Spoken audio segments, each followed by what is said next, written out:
Good day, ladies and gentlemen, other grays, fellow grays. Good morning, Lemonade. It's always good to see you in here. You show up a lot. You're one of the most faithful stream attendees. That's a good thing, man. Hey, you guys can check out this slide I did. I'm fixing it. I'm souping it up. Waiting for this space to start. And I gotta get here we go. Join the space, accept and speak. Unmute the mic, and here we go. Good morning, Zen, and everybody. Yep, how are you? I'm doing good. How are you doing? Good. Just getting started. You got your coffee? Yeah, I need to make my second one now. Oh, there you go. I get up at 5 on Saturday mornings and go do some work and then come in here. So I've already had my coffee by the time we start. Even though you're an hour behind me. Yeah, so you've been going for 3 hours already, 2 hours? Yeah, 3. Yep. Good morning, everybody in the chat. Lemonade's in there, Shaka Vibes, SC. I think we should have a good turnout this morning. PulseChain re-hit its half a stack price number yesterday, I think again maybe last night, so that was nice to see. Yeah. I think I woke up to that. That was a very nice thing to wake up to.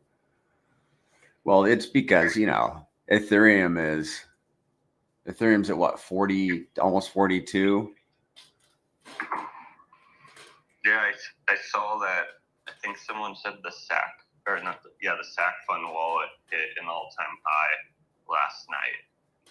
Okay, yeah, I think it's something like worth $50 million in profit, if you wanted to put it that way. That's the wrong way to put it, probably.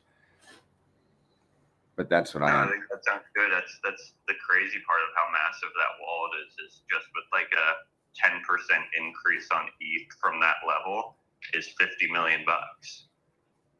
Isn't that crazy? It's funny when you see like it's close to that, like the ROI number, and then it's like up 3% from that, and it's like, well, that's $30 million or $15 million. Yeah. And then like what $50 million could even do injected into PulseChain. Like that would literally make PulseChain and the connected assets do like an over 50x. Wow. Shaka Vibes says it's $64 million now. Just in less than a day, it goes up 14 million.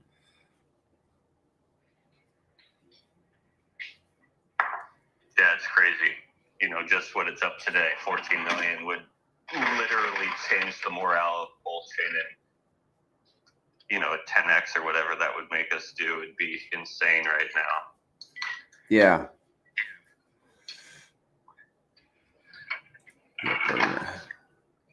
I'm expecting somebody to come in and ask a question that he and I have been working on for a number of days. And so when I see him come in, I'm going to make sure he gets some airtime. Cool. Is he coming in on the spaces or just on your YouTube typing in? On the spaces. That way he can. That way we can talk. Cool. And if it's something that needs to be taken offline, we can do that too. We don't got to take all the airtime to help, with the troubleshooting question. But I figure if other people have the same problem, then it could help them also. No, I'd love that. It's something to fill the time, and if he has the question, most likely other people have the question too. So, yes, yeah. He needs a van. Yeah, I think the van was delivered.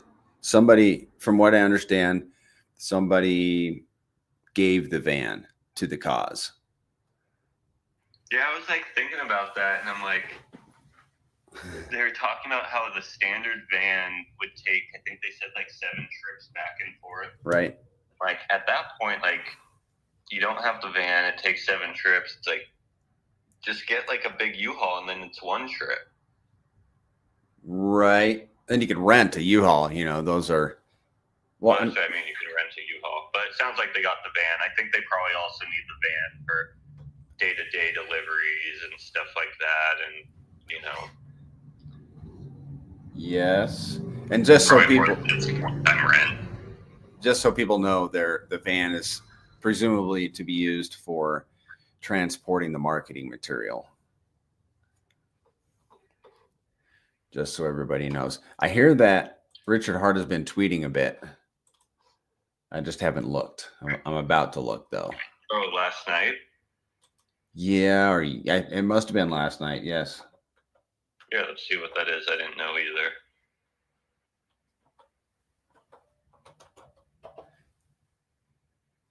And if anybody wants to come up and chat, by all means, please do so. Lots of people on YouTube. Mike Go is in there. Good to see you. Beached Whale.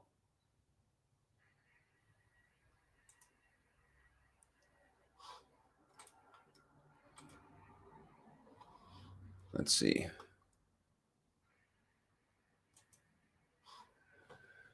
Richard Hart.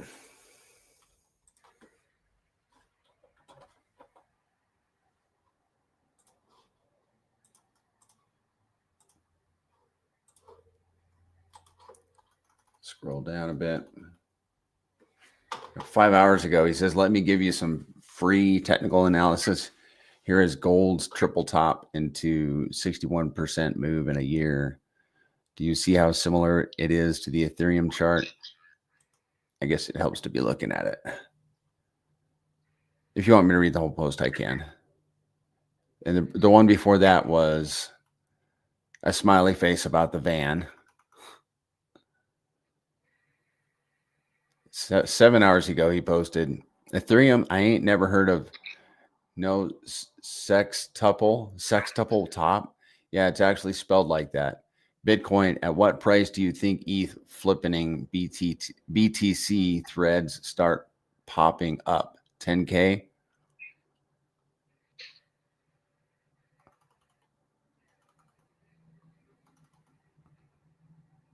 And then there's some others. There's some other posts. Everybody should go read them. I need to read them, but I'm not streaming. Yeah, I think he's talking about how ETH has hit that top. Well, ETH hasn't even hit its top, so I don't know what it's talking about there. It's hard for me to see what this chart even is. Interesting. Or maybe that's Bitcoin's chart. I think that's ETH. I don't know. Because obviously ETH hasn't hit its all-time high, but I think it's definitely tapped this price that it is right now a few times this cycle. And I think that's what he's referring to. Like, I've never seen that before kind of thing. Right. Yeah, definitely a lot of posts. Yeah. And that's good. I'm excited to see him posting. Yeah, and I'd say that post with the van flying, probably, you're right there. He probably ended up getting the van. Yeah. Have you been enjoying the slides that I've been making? Oh, I'm liking them. I need to actually post that most recent one you did. Unless you're saving them for something. No, I'm not saving them. I'm literally just showing them on the spaces right now on YouTube. I mean, the more people talk about it if you want. Well, I finished. Did you see the one about the liquidity totals? Did I send that one to you?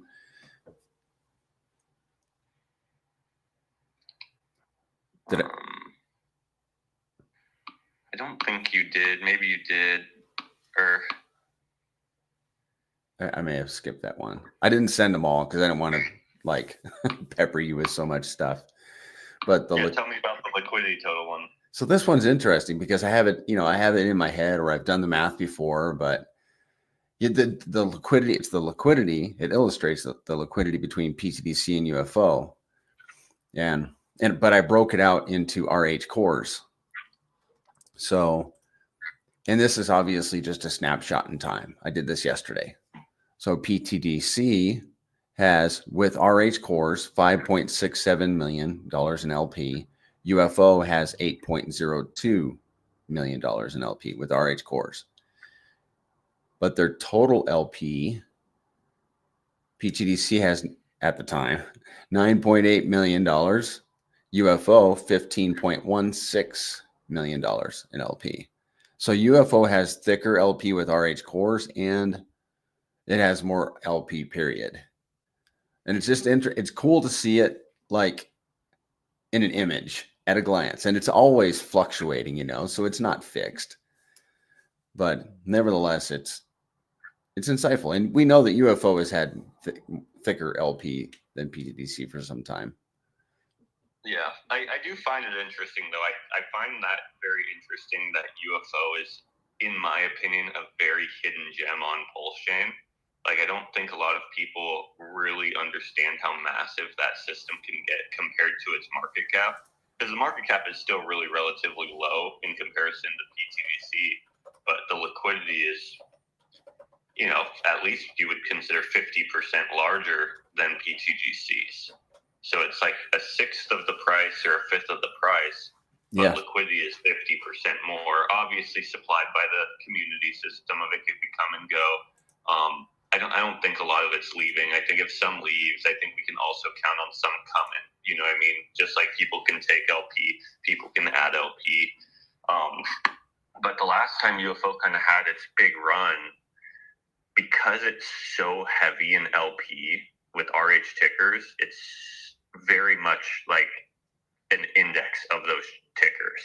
It's so heavy in LP. So we have to remember, for the last 8 months, the RH tickers have not been doing too hot. So UFO has been very much swimming upstream against that current, but very soon, which we're kind of seeing it right now, it seems the RH tickers are going to turn around, and by how massively it is LP'd with RH tickers and the market cap being so low, I think there's a good amount of opportunity there. Yep. And then with that opportunity and its success, obviously that increased the success of pTGC at the same time. So it's like a win-win situation, even if you don't have any UFO and you just have pTGC. Yeah, if you hold pTGC, you effectively have exposure to UFO because we have a strong LP with UFO. Mm-hmm. And it's buying and burning it. UFO is buying and burning pTGC, you mean? Yeah. Yep. Yeah. So as UFO becomes more successful, or if it becomes more successful, right, as PulseChain increases, as that machine really turns on, which it really turned on last time. Last time PulseChain started making a run, I think it even had some days where it did like $2 to $3 million in volume in just 24 hours. And keep in mind, that's below SAC price of PulseChain. All of that volume is helping increase the value of pTGC as well. Right. Somebody was asking in another chat about UFO, and my comments were that, we think it's, I think I can say this, that many people think it's undervalued. It came out after pTGC and didn't see that run up of PulseChain. One disadvantage, if we can put it that way, is pTGC has that DAO, which allows it to pivot on a dime, which I find very attractive. But you can buy 6 times as much of the supply of UFO right now than you can pTGC. And it has thicker liquidity, as we just saw in the illustration. 100%. And I think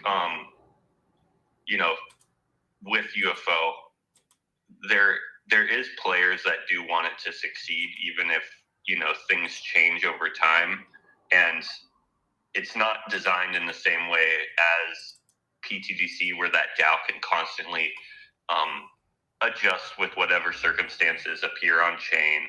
But I do think there's people who do care about its success and will financially help it if need be in certain directions. And that's no guarantee, right? There is no DAO, but the pTGC community definitely understands that by keeping UFO relevant and keeping that liquidity web producing good yield, that helps pTGC grow through another revenue source.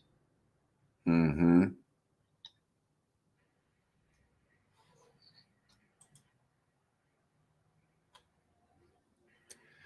Does anybody have any questions or comments?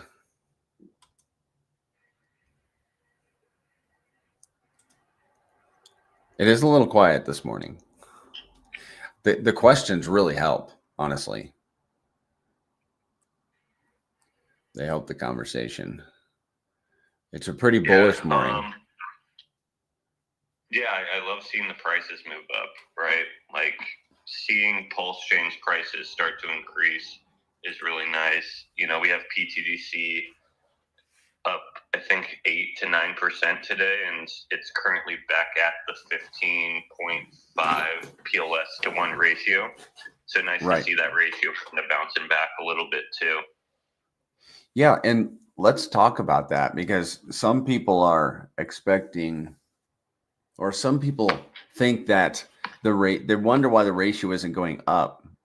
And perhaps you can address that, but I can tell you that every time I see the ratio go down, I'll flip over to PulseChain, to WPLS, and I'll look at WPLS, and naturally it has gone up, and we need Pulse to go up, right? If we don't have a successful blockchain, we don't have a successful token. We need Pulse to go up. So from my perspective, even if Pulse going up affects our ratio and trending it down and suppressing it, I'm good with it, because I think we're going back. Yeah, and a lot of people don't fully understand that idea, right? When PLS goes up, that doesn't mean our ratio is going down. Naturally, our ratio should stay even with PulseChain, even with PulseChain going up. But what causes really the down pressure on the ratio is if our connected assets, our liquidity webs, are underperforming Pulse as far as the mean. So if Pulse is on a good run, but let's say a good portion of our liquidity web is going in the negative direction, well, that's going to pull that ratio down. If the other portion of our liquidity web is going in a positive direction, like more recently, like Hex moving up more than PulseChain, this helped our ratio. You get what I'm saying? Because one of our connected assets is actually dragging us up harder than Pulse ratio. Technically, what could happen, which I don't see happening, but this is a scenario that could take place technically, most likely not, is zero buys and sells on pTGC, PulseChain moving up, and our connected assets moving up more. Well, our ratio would still increase even without any additional users, just because other portions of our liquidity web are outperforming PulseChain as well. So that alone would help us outperform PulseChain. But if they underperform, that alone could help us underperform. What I think more recently is what, the reason why we'll see PulseChain moving up and sometimes our ratio not moving up the same is just people within the system taking a little bit of profits. This is what happens with not just pTGC, but any asset that moves up 200% in a few months, right? So pTGC is a little bit up, so some people are taking profits, so on and so forth. And this is kind of when you have a successful project, people are in profits. But for the most part, I think our community is holding up quite well. And with the success of PulseChain, that's going to be bringing in new people to get exposed to pTGC. I don't think those new people have started to come in yet. So I'm excited for that new group of people to flow in. And I tend to always just think about, we only have like 2%, 3% of the supply of pTGC left in the liquidity pools.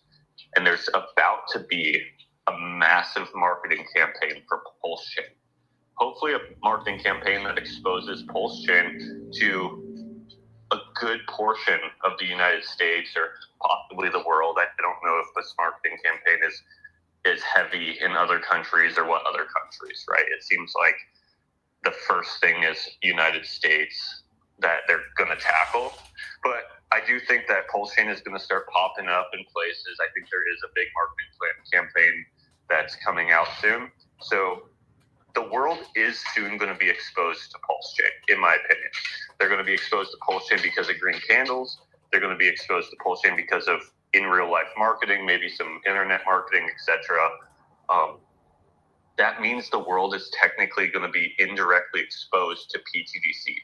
Only 2 to 3% of the supply is there for the rest of the world. For the most part, our holders hold very, very strong. We know our machine works. The machine's battle tested.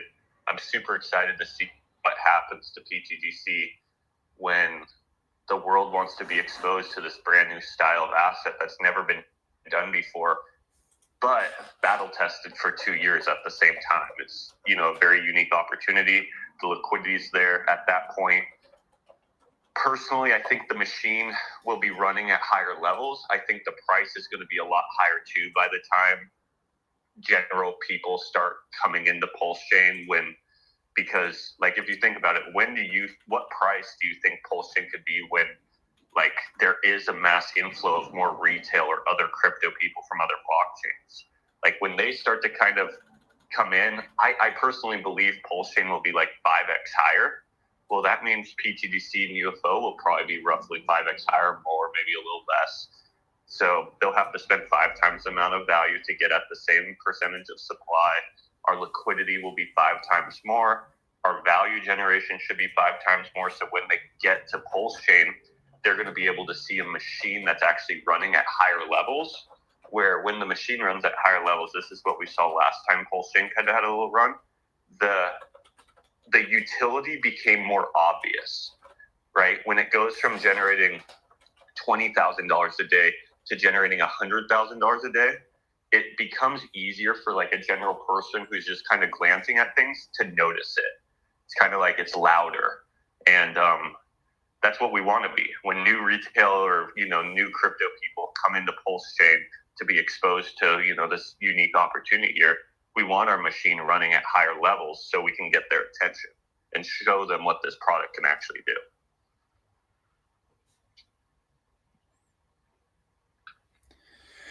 Yep. I want to say, this is what I want to say, but for you asked, what price should Pulse be when retail comes? Well, in a perfect world, it should be a penny, because a penny is like, it's like you can more easily conceptualize a penny versus a tenth of a penny, for people coming into crypto, but that's a big ask, honestly. Well, I kind of look at it like, and this is all just speculation, like what I think will happen is I don't see our prices being down here this low when the massive marketing push starts. Like if you were to advertise a product, you would want it to be in its best light. You wouldn't want to show like, hey, it's currently been going down for 2 years straight and the community is fighting, right? Like we wouldn't want to be showcasing that to our brand new onboards. So the easiest thing to do would be like, hey, let's get the price kind of perked up a little bit, which will then show, hey, it was going down, but now it's going up and Ethereum's going up. This is a new opportunity at a new blockchain that hasn't done the 1000x that Ethereum has, but it's faster and pretty much the same code. And it also has this strong community. And at that time, if price is moving up, most likely, in my opinion, because at that point, everyone will be winning instead of like a select group, like, pTGC and UFO has been pretty much winning for 2 years now. So we've been in pretty good spirits, but a lot of people haven't been winning. It's been really difficult. So no one likes really watching other people win if they're not also winning, so they get angry and mad and they're fighting. But if everyone's winning, if PulseChain's moving up and every project and every token is kind of moving up at different levels, right? Others will have different success than others. But for the most part, everyone will be winning. And I think the community will come together and have like a kumbaya kind of thing going on. And that's good for marketing, right? When people come and see the product and they see this strong community that's actually there together instead of against each other, this is what we need. But where does that come? I think it kind of comes in the mix of the marketing and throughout the next couple months. That's why I'm so excited for these next couple months, because if you were to market your blockchain, you would want the community that's there in good spirits, happy to bring new people in and like excited and, kind of like euphoric in a way. But then also you want prices in that same direction. And the solution to that is pretty much price appreciation, right? So if you were to do, a big marketing push that costs tons of money and you knew it would have an effect by prices being a little higher, I would personally think that you would try to do what you could to make that happen. Maybe not publicly, but secretly, kind of. Sure. Alex Knob points out, he says, from what I've seen so far, pTGC is leading the way, and then UFO comes back and catches the same number of X's. UFO, it is almost like a lagging indicator of pTGC.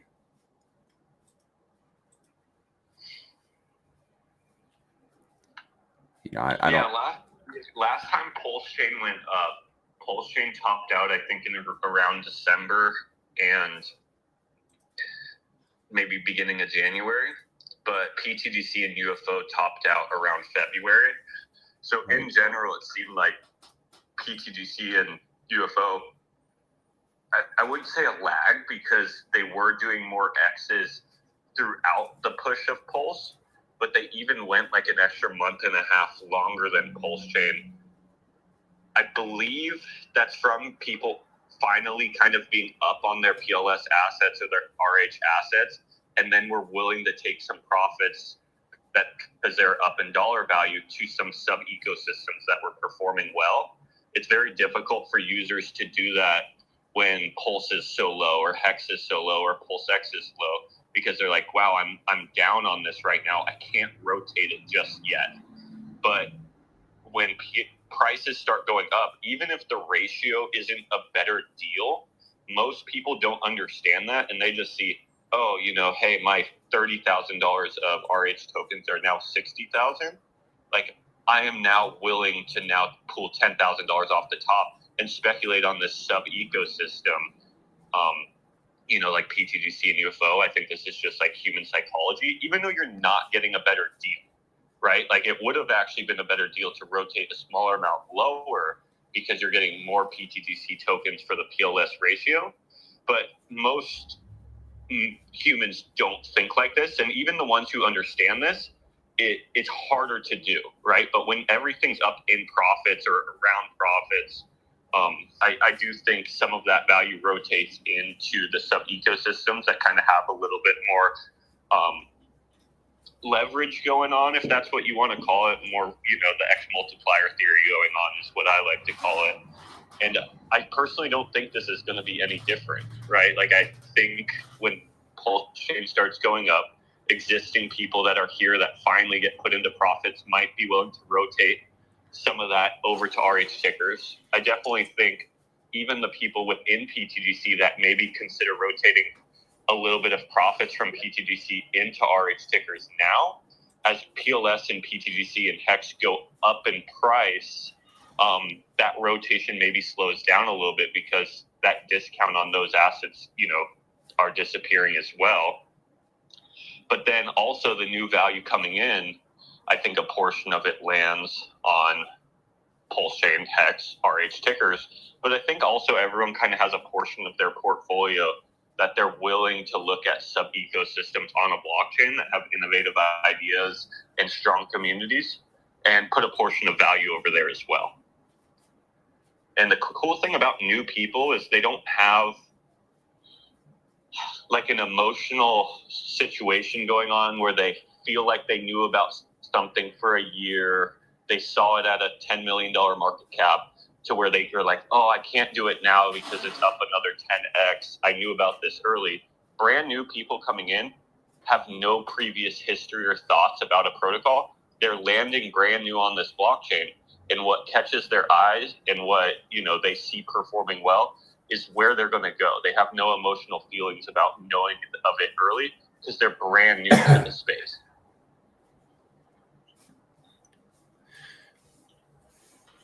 I've been building these slides this week, you know, and reviewing the performance of pTGC and UFO and the core assets, you know, and I'm impressed, beyond impressed. We haven't seen these assets in their full glory, you know, because we haven't had a successful blockchain yet. But I think like everybody and nobody has seen these assets do well. We've seen them perform very well, actually, since the blockchain's been going downward. But my point is, I'm like, how come more people don't buy these assets and at least get a you know, just in case bag? Well, I think it's just where we are in the cycle. It has been a long bear market, and even when this overperformance is staring us in the face, we're kind of dull or dead to it in a sense. That's kind of how I feel where we are right now, you know, in the market. I think it's difficult, like I was saying, to rotate out of things that you're down on to go take, you know, speculative risk on something new that's not what your previous investment like idea was in. So right, like it's people are in RH tickers. They maybe bought at SAC price, a little below SAC price, maybe even a little above SAC price because PLS has gone above SAC price. Could have bought HEX at 10 cents, 15 cents, 20 cents, 30 cents. So definitely, if that's like their portfolio, it's really, really difficult to take something you're down on and rotate it into a brand new idea. So I completely get that side. The thing is new people coming in, when people find out about PulseChain, they're not going to be in that situation.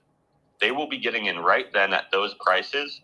And I believe they'll probably speculate on RH tickers. Like I think they're going to hold HEX. I think they'll hold PulseX. I think they'll hold Pulse. But I also think a very large percentage of them will find their way to pTGC and UFO as well, just due to the product market fit and the design of the protocol.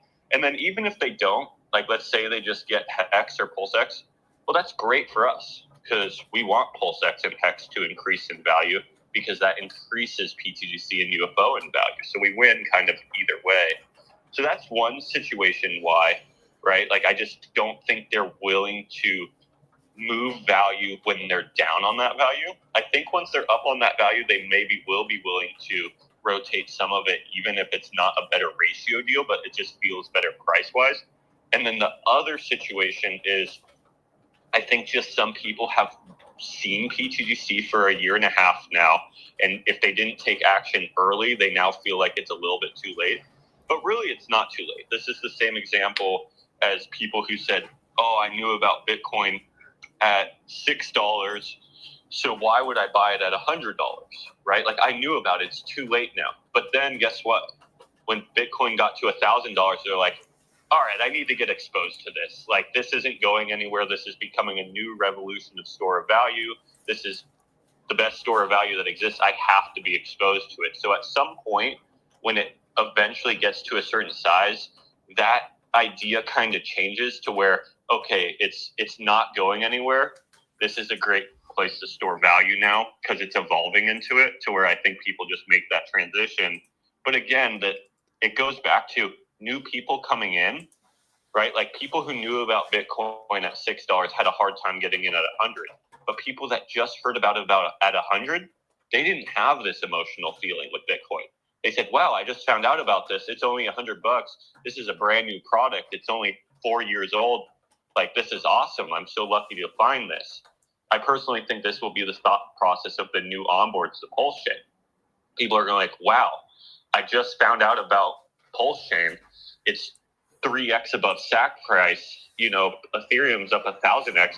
I'm so lucky to be here. Wow, and look at these innovative store of value systems on this chain that are also, just breaking into, let's say, the top 150 crypto assets at this point. I'm so early, right? Like, imagine if I found store of value in Bitcoin at 2.5 years.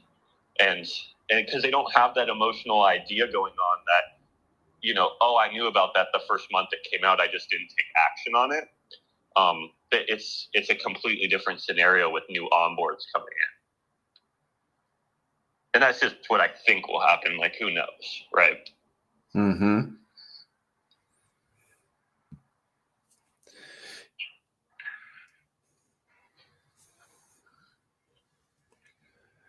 Who else wants to come up and talk?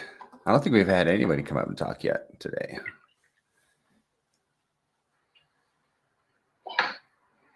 Somebody's got something they want to say. You know what I think's funny? Tell me. I remember when we first hit like our first $1 million market cap, 5 million, 10 million. How long it took originally to get us there, right? And just kind of being on the journey. Now, looking back, it's important to recognize the market velocity, the market volatility of the grays, because the market's maturing, the liquidity is being amplified, and now we're getting, $10 million swings in a day. Mm-hmm. Right?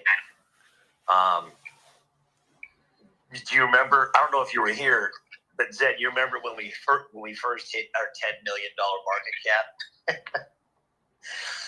And it was like, yeah, we hit a $10 million market cap. That's awesome. Now it's swinging between 180 and 225 in a day.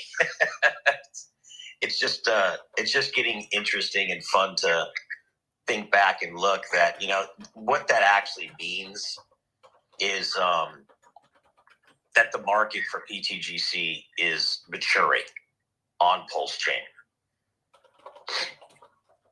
And I think market maturity and price discovery and liquidity amplification, all those different things that, kind of put an asset into a different class than other things is an important thing to recognize at certain places in its history. And, there isn't anything more important than recognizing when something is kind of like the cream of the crop, like when something is rising to the top as a legitimate asset. And I think that, Zed, you're right. The PulseChain assets are just beginning to wake up. And a post last night was really good with DIY that was retweeted, because it just shows that, the strength of the system, once this revaluation takes place, it's really going to open up a lot of people's eyes, man. What we thought when we initially got there, it was like a really big deal. Now we just oscillate in that every day. Yeah, at that 200 mil range, right? You're kind of talking about how we're kind of just oscillating right in that range right now. And that's where we're kind of consolidating at this point. But in the system, when you sit there and consolidate, what it's doing is it's buying and burning the supply, it's paying APY, and it's doing LP ads. Just in the last couple weeks, we've done some pretty decent LP ads with Hex, right? A super undervalued project that we believe will do really well this cycle, which is great for Hart's Law, having more bondedness with things that we think will do well. That equals up pressure on our price from technically no buys even needing to come into our system. But that also equals more value generation and more liquidity backing the price of the asset, which is really important as you get into the larger market caps of tokens, right? Like as we make our way to the top 100, 50, 25, like I think we have the potential to get to. once we get there, we'll have all this liquidity kind of making us stand out against some of the largest crypto projects in the world as a unique product. And that's happening as we just sit here consolidating, to where most systems, when they sit and consolidate in ranges, nothing's really happening, right? Like you have a little bit of redistribution going on, which is standard, which is good, right? Like with a standard, like just nothing token, you kind of are bouncing up and down in the range. You know, bigger players are kind of taking a little profits, and then new players are entering in, getting their positions. This redistribution is really good for a protocol. But our protocol with the redistribution is also doing a lot more things under the hood. Well, there's no doubt about it. And, you know, we kind of like hit resistance there at that 8,400 level. Standard, very normal thing after a, you know, almost 200% uptrend in 7 weeks. But now it's reversing again. And when it goes and it blasts off through that, I mean, it's just sky's limit. And, you know, that's when, you know, I was just looking at slippage. I think it's like 1% for around 25 to 30,000 in profits in terms of slippage already. So at a 4X, it'll be $100,000 per 1% of slippage. And when you're talking about looking at the distribution, we're adding a lot of users as people are taking profits. And that's also indicative of a real product, right? I think we're at like over 16,000 holders now. And we've added, what would we add? Like almost 800 holders. Those holders are, in addition to the killer whale taking those tokens off the market, 15,857 holders. So I think in the last 30 days, almost 1,000 new holders has come online. I think around 500, but I could be wrong. Banana probably has that number. pTGC? Well, I remember when we were just hitting 15,000. I thought it was last, 40 days ago, something like that. We brought in 800 new wallets in July. Exactly. I think we're just under 16,000 total. So what ends up happening then, right, is you just, the machine, including new holders, including LP ads, because a lot of people don't realize that LP ads is kind of like a burn in a way, because it's taking tokens off the market, burning it into the LP, and nobody can touch it unless they buy it. But you run into another tipping point with this system where, distribution is happening in such a way to where there's only so many people that can really do anything to the price. And then when you 3 to 4x the liquidity from here, from Richard's cores ripping, the system, you're just locked in at that point to a machine on a blockchain that's hard coded to basically just appreciate the asset infinitum. Yeah, there was 2 things that you said there that I wanted to tap on real quick. The first was, I think a lot of people don't realize this, so I think it's important to go through, is when you said when you do an LP ad, it's kind of like a buy and burn in some way, right? So I wanted to go over that real quick just for anyone who doesn't realize this. When we do an LP ad, which we've done 2 LP ads with Hex in the last 24 hours, we have to buy the pTGC out of the liquidity pool for that LP ad. So we're actually pushing up the price in a small amount, just like how when we do it with the buy and burn, it's in a small, when you look at it just in that number of the day, 10,000, 15,000, that's not that much, but it does add up over time when you're doing it day in, day out. But it is pushing the price up of pTGC because we're buying out of the existing liquidity pool. We're just putting those tokens back into liquidity at a higher price. So you're 100% right. It is similar to a buy and burn in the way that you're buying them and then putting them back into LP to where you can actually never sell those tokens again because we're burning these LP pools, but they are able to be bought again and then technically sold again. But if they get bought again, that's even more value going into the existing liquidity pools. So that's an important thing to bring up. Like, even when we're doing LP ads, it's still buy pressure on the pTGC chart because we have to get the pTGC from the existing liquidity pools.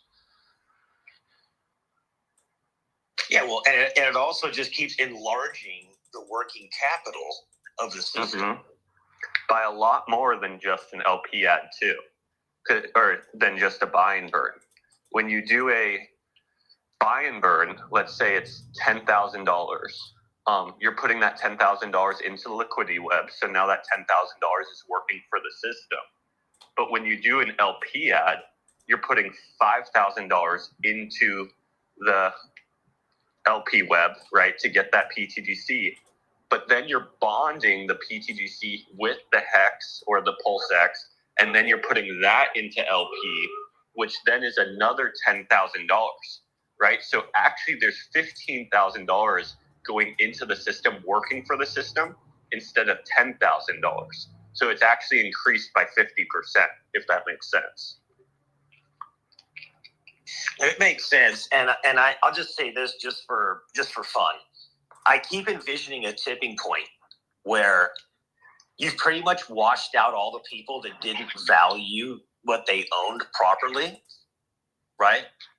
Whether they had 100 million or 200 or 400 million or 5, whatever the amount is, they didn't value what they owned properly, and they're either out or they're not willing to sell the remainder because they realized it, like the light bulb went off or whatever, right? At that point, envision that at that point where you have the system now at a revaluation of wherever it is from here, 3, 4, 5, 10x from here. The capital is worth 3, 4, 5, 10x in the ecosystem. And all those people are out wishing they never did that. But the system is bringing in that much more capital, right? So what I'm saying is envision a future potential. This is just theoretical, but it's fun to think about it because you can only really think about it in a system like this. Envision a future time where we hit a tipping point where the people who know what they own aren't willing to sell, but the system just keeps on buying and burning the tokens out of existence. And how much faster the price would go up because people don't have any more tokens to sell. Now, there's always going to be people that can sell the tokens and all of that. But I do think that we will run into this tipping point. Maybe it's not this cycle. Maybe it's next cycle where everyone's washed out, whatever.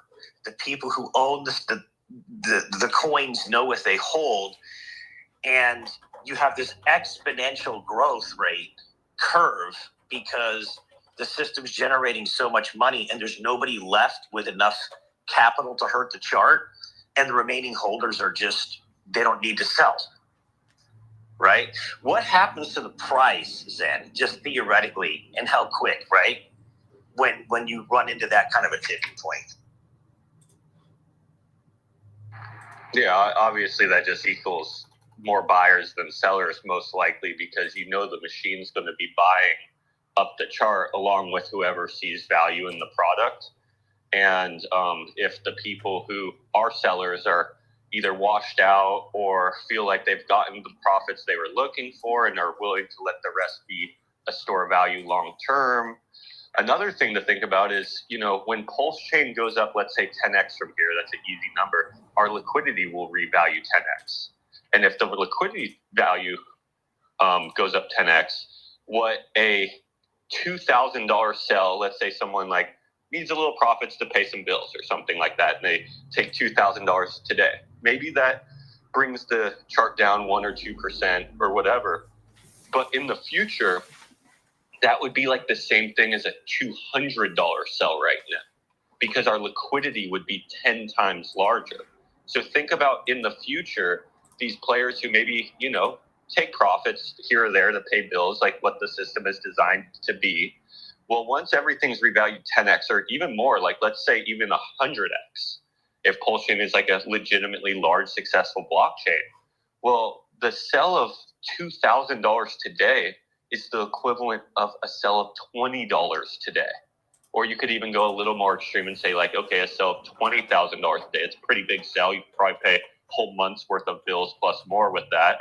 Well, that would be the same thing as a $200 sell today. And we know a $200 sell really doesn't affect our chart. So can you imagine the situation in the future where players can take $20,000 in profits, if that's through their APY or if that's just tapping into their bag a little bit, because they are utilizing the system for long-term store of value, but plus, paying bills and enjoying in real life and, maybe a vacation or house payment, card note, whatever. But it doesn't even affect the chart at all. But we still get our fee from that $20,000 sell, and that, $1,000 goes to making this machine stronger for that person and the remaining other people who believe in the system long term as well.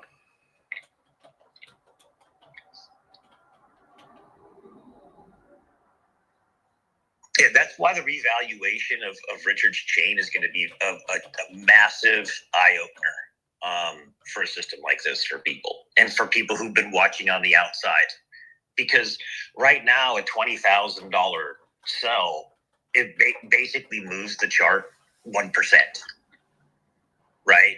And that's part of that exponential curve I was talking about. I remember when a $20,000 sell would move the chart 10%. Yeah. 20%. Now it moves it only 1%. And we're still not even at a point where Richard's cores have even moved really yet, right? So envision when a $20,000 sell is like 0.1% slippage, right? Yeah. Well, and then even looking at the other way, right? Like, imagine if Richard's takers did 100x and a $2 million sell was only moving the chart 1%. Exactly. 100%. I'm just trying to not quite go there yet, man. Yeah. Which I hope our community is a little bit more responsible than that. And our community is super educated and professional, and they understand how liquidity works, how to properly support the things that are supporting them. They understand that symbiotic relationship. So do I really think that will happen? No, not really, but it could. But the cool thing about the it could is our system will be so bolstered up and strong that it would very easily absorb stuff like that, making it sustainable for everyone else that's coming in the future as well. This is why people love Bitcoin, right? Is because large amounts of value can move in and out, and it doesn't affect everyone else within the system that much. And this is good for whales too, because whales need to bring in millions of dollars into store of value systems to actually store it. And if they have crazy amounts of slippage when entering and exiting, it's not really a favorable environment for them. But within large liquidity systems like this, they could actually bring in $10 million, like $10 million, and not have the slippage just push against them. Large players need a lot of liquidity to swim comfortably. If they don't have a lot of liquidity, it's like putting a large fish in a small fish tank. You know what I mean? It's just, they're just cramped there and they can't properly move.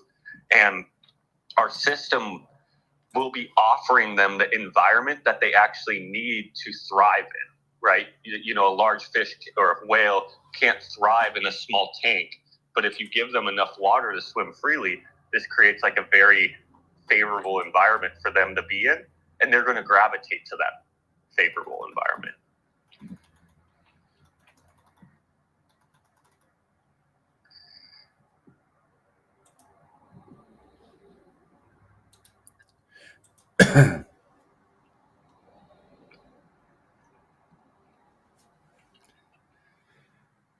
What else is happening, guys? I brought Tekken. Sorry, I can't see your full name. Did you have something, Tekken?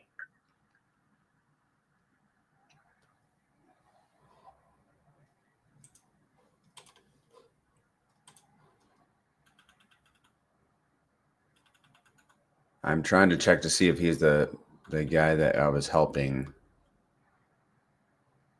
with his issue.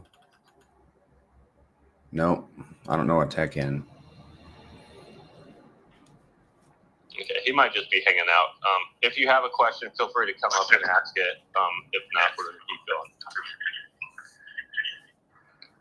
Hey, Zen, I'll speak for a second if that's all right. Yes.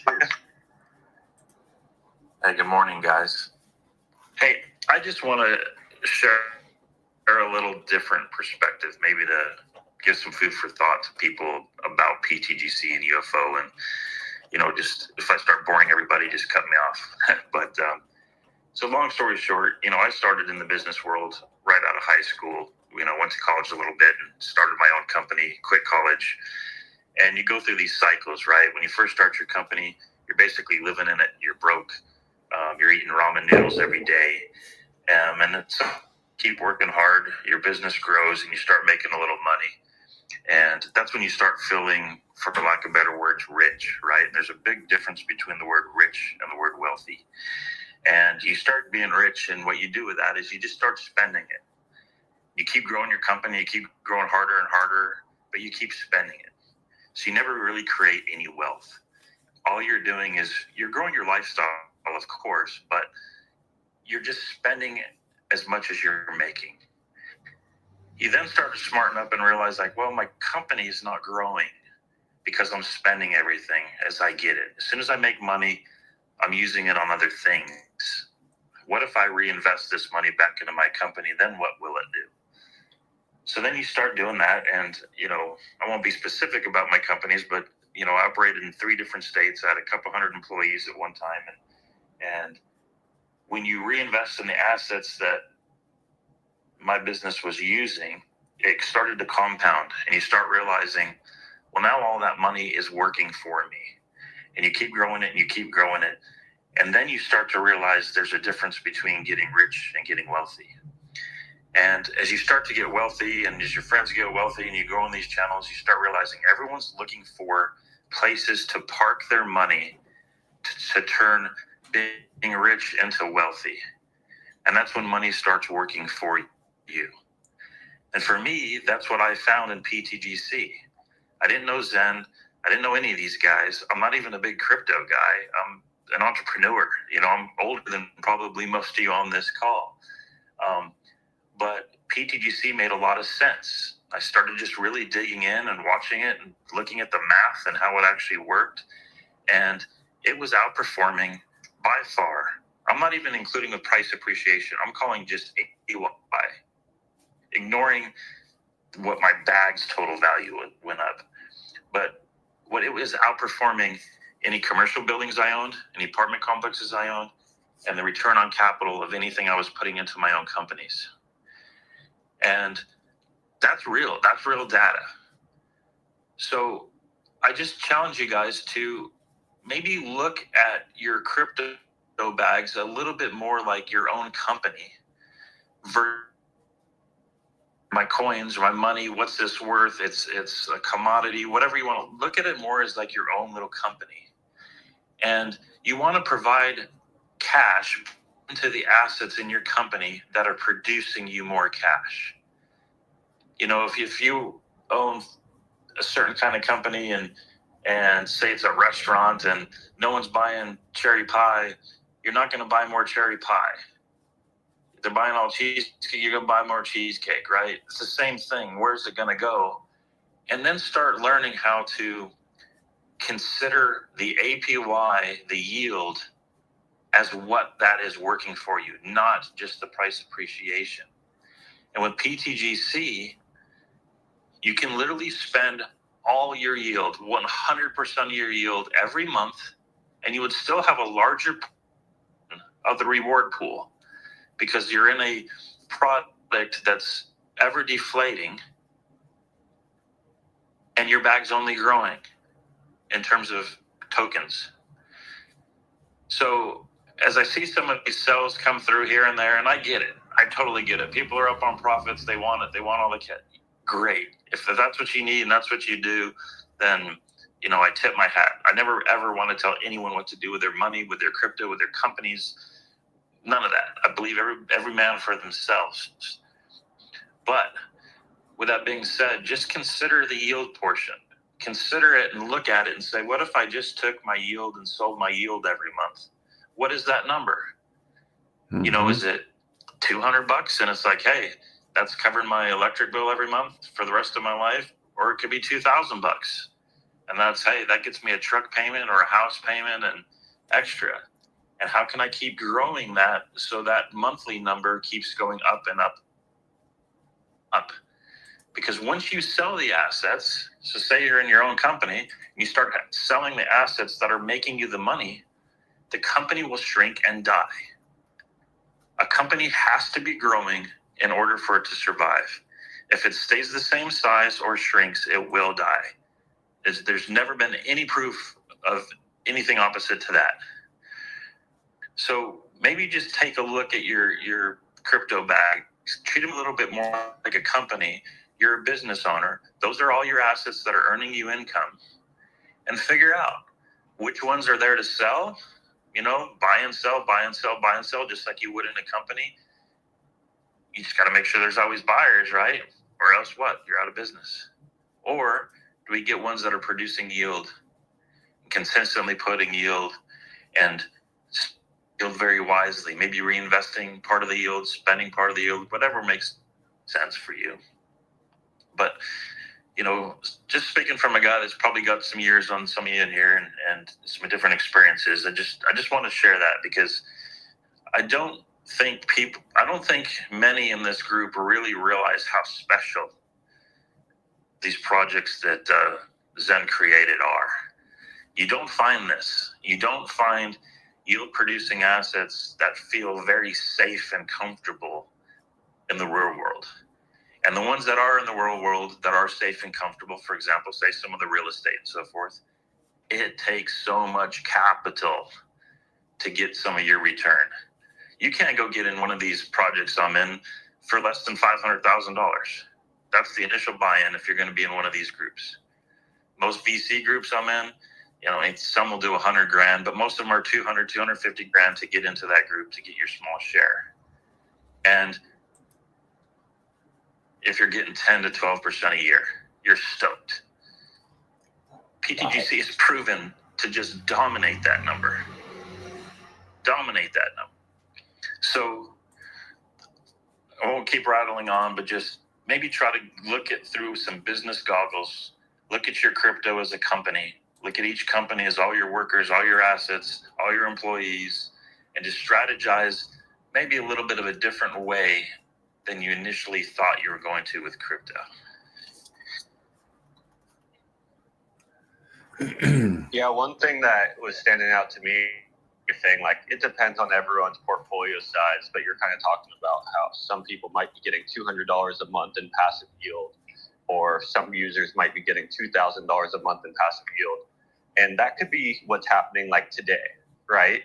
But if you hold on to your position or you slowly increase your position and the system continues to be successful or PulseChain is successful, very easily, you know, with a 10x increase of this protocol, that value that, you know, you said you're earning $2,000 a month or $200 a month can very easily increase to $2,000 or $20,000 of yield in a month, you know, to where imagine earning $20,000 worth of yield in an asset that's paying you an additional supply, and you could actually sell that additional supply every single month. Never tap into your initial. Your initial is increasing over periods of time, not every month. Like some months are down, some months are up, but over a period of time, it's appreciating, and your APY is ever increasing because you constantly are earning a bigger portion of the APY that's paid out because you are willing to delay gratification and not tap into your initial holdings, which I know is hard, right? Like, and I think that's what you're kind of getting at is it's difficult when you have an asset that's appreciating and going up and you have other assets that maybe aren't doing that well to not pull from the thing repetitively that is going up. But that is almost the number one reason why you shouldn't pull from that asset in particular, at least from the initial, because it's the one that's showing to have a proven success or track record and good product market fit and utility. The reason why it's been going up is almost the reason why you shouldn't pull as much from it, technically. Yeah, Warren Buffett, you know, as everyone knows who he is, owns a ton of Coca-Cola stock. And the stock's worth a boatload. But he doesn't sell any. Why? Because it's paying him a dividend of over $700 million a year. That's what he then takes and invests in other companies, pays his employees, donates, whatever he does with it. It's all been paying stocks. Those are the guys that really want, the guys that buy it early and hold it and just take the dividends. Also known as for us like the APY, right? And those dividends weren't fat when he first started with Coke. And that's kind of similar to what Zen's saying right now. The dividends may be worth $200 a month right now, but in no time that could be $2,000 a month. It could be $20,000 a month. I don't think even Buffett felt he was going to get over $700 million a year just in his dividends on his Coke stock. Yeah, that's like $100,000 an hour. That's insane. So I just challenge you. Try to think about it a little different way, and what you do with it, you do with it. But just maybe just take a look at your portfolio from a different angle.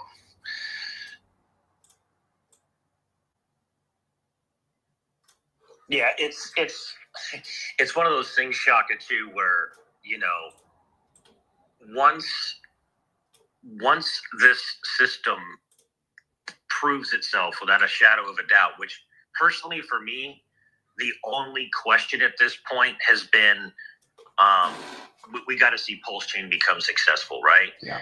And we need to see it revalue to, you know, a 5, 10x, 20x over what the sacrificers paid to get involved initially with the blockchain, nominally. But once that happens, I think that the system just becomes completely unstoppable. You know, you're talking earlier, Zen, about, you know, people selling earlier, and I think it's important to go back, Zen, because we could forget. You know, the system has weathered so many storms from so many different angles and so many different ways for so many different reasons in such an unfavorable environment. I can't imagine what the system does on a very successful blockchain in a favorable environment at a 5, 10, 15, 20x from these levels for PulseChain. And, you know, there's so many carrots that are in crypto. Even just in the last, you know, 2 weeks, 3 weeks, you know, you're seeing all these different things popping up, and there's more energy on PulseChain, and people are selling this to go over here. It's like what Shaka said, fine, right? But this system is special. And it's not special because somebody can't try to spin up a 5 in, 5 out token, because we've already seen that happen like 400 times. This is the next pTGC. This is the next pTGC. Yep. That shit never works. There's something unique about market velocity and having a first mover advantage, and actually having a founder that actually put in a lot of money up front and gave it away to the system, and 100% of the money goes back into the system, and it's not a gimmick. It doesn't feel like that. Big investors can actually look at it and see that it is something very unique and different on a blockchain. But once that happens, it's going to be very, very hard for people to look back and say, man, I can't believe I was selling that stuff at those levels. Very similar to like Bitcoin. Like, you know, you're mining 50 Bitcoin blocks on your GPU, and now they're $120,000 a coin. And basically you're getting them for free, you know, less the electricity bill. But I will say that the percentage of things launching on PulseChain or any blockchain, it's basically like 98% of everything you're buying right now is all going to die. So just think about it.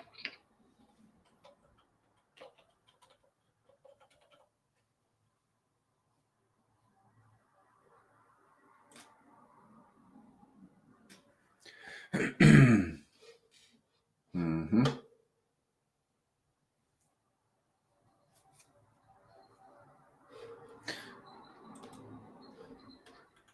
Let's see.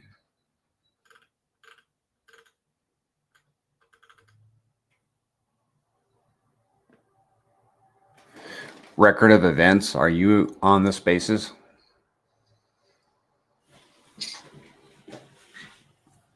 Hello. Are you record of events? I am. Hey, Hey, man. This is Kevin. I'm the one you were helping out this week. Yes, sir. Good. How you doing, man? I'm doing well. How are you? I'm doing good. So would you want, I mean, obviously you can contribute to the conversation, but we would like to perhaps, you know, bring your issue to a resolution. Yeah, no, that would be great. First, I mean, PTGC, is my biggest holding, and I've been in it for pretty long time.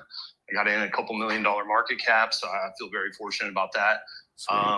But I am having a technical issue. I've been in Telegram trying to get some help with it, and then you and I have obviously spoken a couple times trying to work out some sort of kink that I'm running into that with the locking portion of it. So back when we kind of dipped in February, I decided to try the locking and did a 90-day lock. It expired at the end of May, and I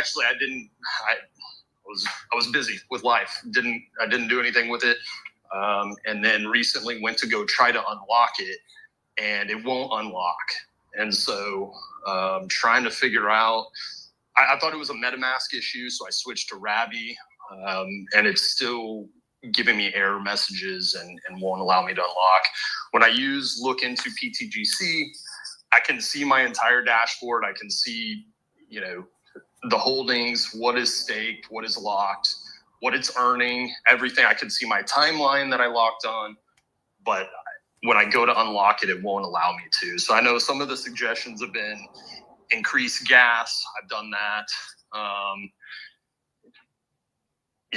just still getting error messages. I just can't figure it out. I'm sure it's a technical button that I need to hit, and I'm hoping that somebody on here has either run into this issue before or it keeps asking you to increase the gas, right? And you did try it from a different computer, correct?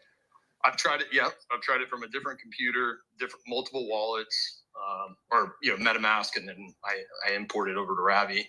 Okay. Yeah, so I think I might know the issue. This is just right off the bat what I think is happening. Okay. If you go to the staking page of PulseTGC.com, there's a button that you usually click that says stake PTGC, but it might say approve TGC. So I don't think your PTGC is approved for spending right this second.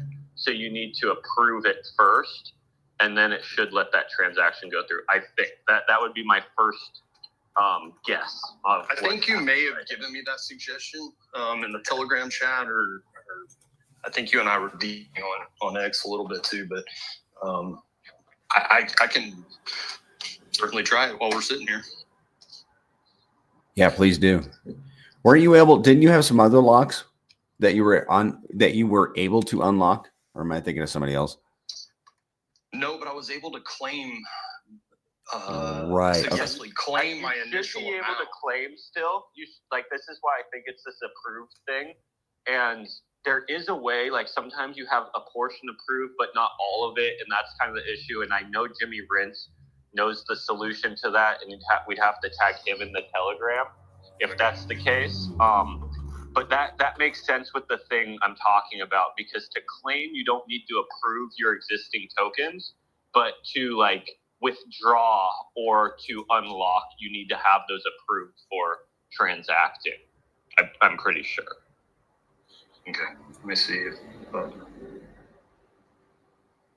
Zan, why don't we, instead of clogging up the space, yeah, because we don't want to use it for that, to be honest with you, I would prefer that what we would just do is just set up time with you to just give you professional support on the back.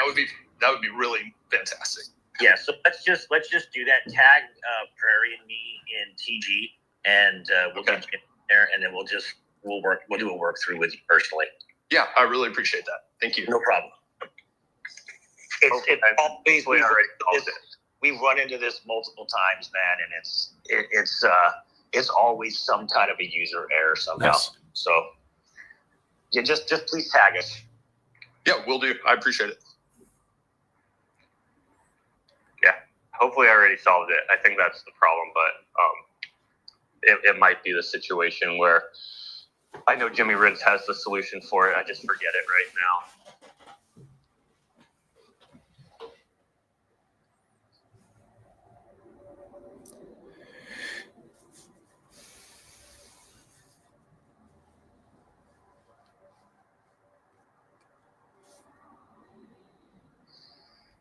Look into PTG. Yeah, one thing. Go ahead. Go ahead. I was just gonna say one partners, us here on PulseChain and our small community on PulseChain pTGC, the product is performing very well. I feel like a lot of people understand. We've done a very good job of educating our community so they understand, what they hold and what opportunity we believe is in front of us right now. And the cool thing that's about to happen, I believe is about to happen, is I think there's going to be this massive marketing push to advertise PulseChain to the world. And when PulseChain gets advertised to the world, in a way, pTGC is also going to get advertised to a world as well. And possibly there could be a good inflow of new users coming to PulseChain that are looking for great places to store value, great places to speculate, great places to, possibly change their family's life. And there's only 2 to 3% of the supply of pTGC for the whole entire world. For me, I think that's such an amazing opportunity for the people that are here right now, because you are lucky to know of pTGC and UFO before possibly a massive inflow of users, right? If PulseChain gets real adoption, very easily the price of pTGC can do a lot of X's just from people getting into Pulse Hex or Pulse X. This doesn't even need people to get into pTGC, and the price will increase obviously from the bond of liquidity. But also the fact that you know about it before really even anyone knows about PulseChain is a unique opportunity that I don't think should be taken lightly. I think the same thing goes for Hex and PulseX and other great assets on the chain as well. But obviously this is a pTGC and UFO space, so I wanted to kind of bring that up. Is within the next few months, the environment that we're in, this environment of it's an echo chamber and no one really even knows it exists. A small portion of the world even knows PulseChain exists, let alone is in crypto. We recently have the president, and not really recently, but a lot of stuff has been coming out where the president has made liquid staking not a security. He's made it to where people could take their 401ks and invest in crypto. Those are just 2 examples off the top of my head. We're just getting so much clarity in this space, and it seems so obvious to me that crypto is the next big asset class. It's already been the next big asset class, but it's obvious that the government is finally going to adopt it. It doesn't have the same issues it had last cycle where banks weren't accepting it, etc. Everyone is getting on board, and I believe Richard has a plan to put PulseChain in the front and center, at least alongside other blockchains with this product. We have such an opportunity right now, and there is risk involved, right? But the opportunity, the risk to reward here on PulseChain is just so extreme in my opinion. And the opportunity to get a decent position of pTGC and UFO for an amount that's affordable for the average person can disappear rapidly. Mm-hmm. There's only 2 to 3% of the supply even on the market for the rest of the world. And that, really think about that. With most systems that have scarce supplies, they have inflationary systems to where at least with adoption coming in, the supply is increasing to help the price not go parabolic with the new demand. This system does not operate that way. This will not inflate the supply to help the new demand get good prices. The new demand will push this price up, and the supply will keep getting scarcer and scarcer every day. Wow. Hey guys, it's good to be here. Just give me 1 second. Record of events in the TG. My apologies. In the TG, I just put a note. Just please respond to that. I took a screenshot of your information. Please respond to that, and we'll start that process. Go ahead. Cool. Thank you. So I have 2 questions.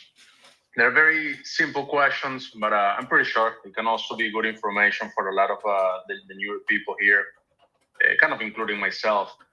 Number 1 question, you guys just mentioned right now about the opportunity of getting a good bag size at this moment. What do you guys consider for an average investor a good size bag at the moment? And then my second question, just out of curiosity, why do you guys create 2 different coins while someone may think that they're competing against each other or it's going to divide the energy power? I'm just curious about that as well, instead of just having one product where you can accumulate all the money together there. Yeah. So as far as position size, I think everyone has their own unique situation. Everyone has their own unique amount of disposable income. Also, everyone in crypto is for the most part from different countries, which has different costs of living. And if you live in some countries where the cost of living is a lot less, you probably need a lot smaller of a position, to where if you live in a place that costs a little bit more, maybe you need a little bit larger position. And it all depends on where you are at and what you're looking for as far as the product goes. What I mean more is very easily with the success of PulseChain and pTGC just doing roughly what it's done in the past. Like, it doesn't need to overperform, or it could even underperform and do still amazingly well. But let's say it just does evenly. The amount of tokens that you could get for the value that you can put in or afford to put in can rapidly diminish by hundreds of X. And I mean that in a very serious thing. Like, if PulseChain starts moving up here very soon, and it does what a lot of people think PulseChain can do, and if pTGC just does what it's done, right? No super amount of additional buy pressure, just does what it's done.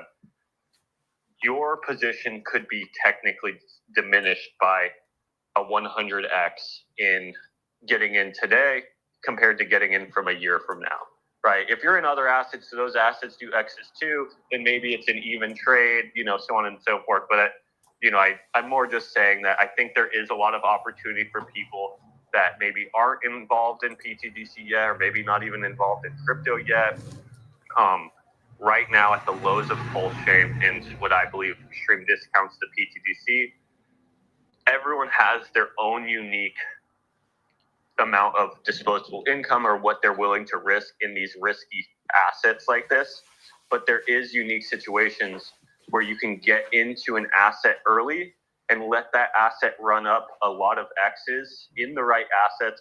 And then at the end of it, you're in like a legitimate store of value system that can actually sustain those X's. The best example, in my opinion, is people who got into ETH and Bitcoin early, right? People who got into ETH and Bitcoin early got to do all the X's, and now they're holding a premier store of value that very large companies and governments are willing to store value in at these prices. But you as an individual didn't have to bring in large amounts of money because you were able to take advantage of taking advantage of the asset at a riskier point by seeing what it could evolve into the future, right? You speculated on a lot of ideas there, and you got to reap the rewards. I personally believe pTGC and UFO and PulseChain are this cycle's version of that, along with, I bet there's other versions of it out there too. These aren't the only ones, but these are the ones I obviously talk about and speak about, so that's why I'm bringing it out. But after this cycle, after this year, that opportunity in these assets could be pretty much gone. I think there'd still be price appreciation, just not in that magnitude of a lot of X's very quick. But then also, we have to understand that every single industry has an S curve, And crypto is getting its mass adoption, in my opinion, right now this cycle. You have the President of the United States passing bill after bill that is supporting crypto. And in my opinion, that is showing us that the adoption is coming. We have more clarity in crypto than ever. We have more clarity on PulseChain than pretty much every crypto that exists out there. Huge opportunity is in front of us, but the opportunity window is shrinking and shrinking and shrinking as PLS is going up, as ETH is going up, as Bitcoin is going up. But yeah, every individual has a different situation. So I don't think giving a number there is fair. You would have to look at your own personal situation. That's fair. Thank you. And my second question was, why two coins, UFO and pTGC? Yeah, so pTGC generates revenue off of this Liquidity web utility. And what it generates revenue off of is the up and down movements of the market. So as the market moves up and down, or as separate assets move up and down on this blockchain, for example, if Hex moves up heavy one day and wrapped ETH doesn't move at all, right? There's an arbitrage opportunity there, and we generate revenue off of that, and we bring 100% of that revenue back to our ecosystem. With the pTGC protocol, 99 or 98% of the value that's in that liquidity web is owned by the protocol itself. A very large percent of it is actually burned into the liquidity web, never being able to remove ever. Where UFO is a way that our ecosystem is able to let the community actually add to the liquidity web themselves via a farm, which also can generate revenue for the individuals of our community, while also supporting the price of the UFO token, but then also supporting the pTGC's price via additional buy and burns. So pTGC's liquidity is pretty much 98% all protocol owned, and a good portion of that burn, to where UFO's liquidity web is all community provided, to where the community is able to put up their own value in their own personal wallet to work for themselves, along with working for UFO, along with working for pTGC as well. In short, it was a way for our ecosystem to increase our liquidity web by over 100%, with the community putting up their own personal value. And I understand that. That makes sense. And in your own mind, right, probably speculating a little bit, what do you think is the vision in the long term for both of them? How do you think they're going to evolve?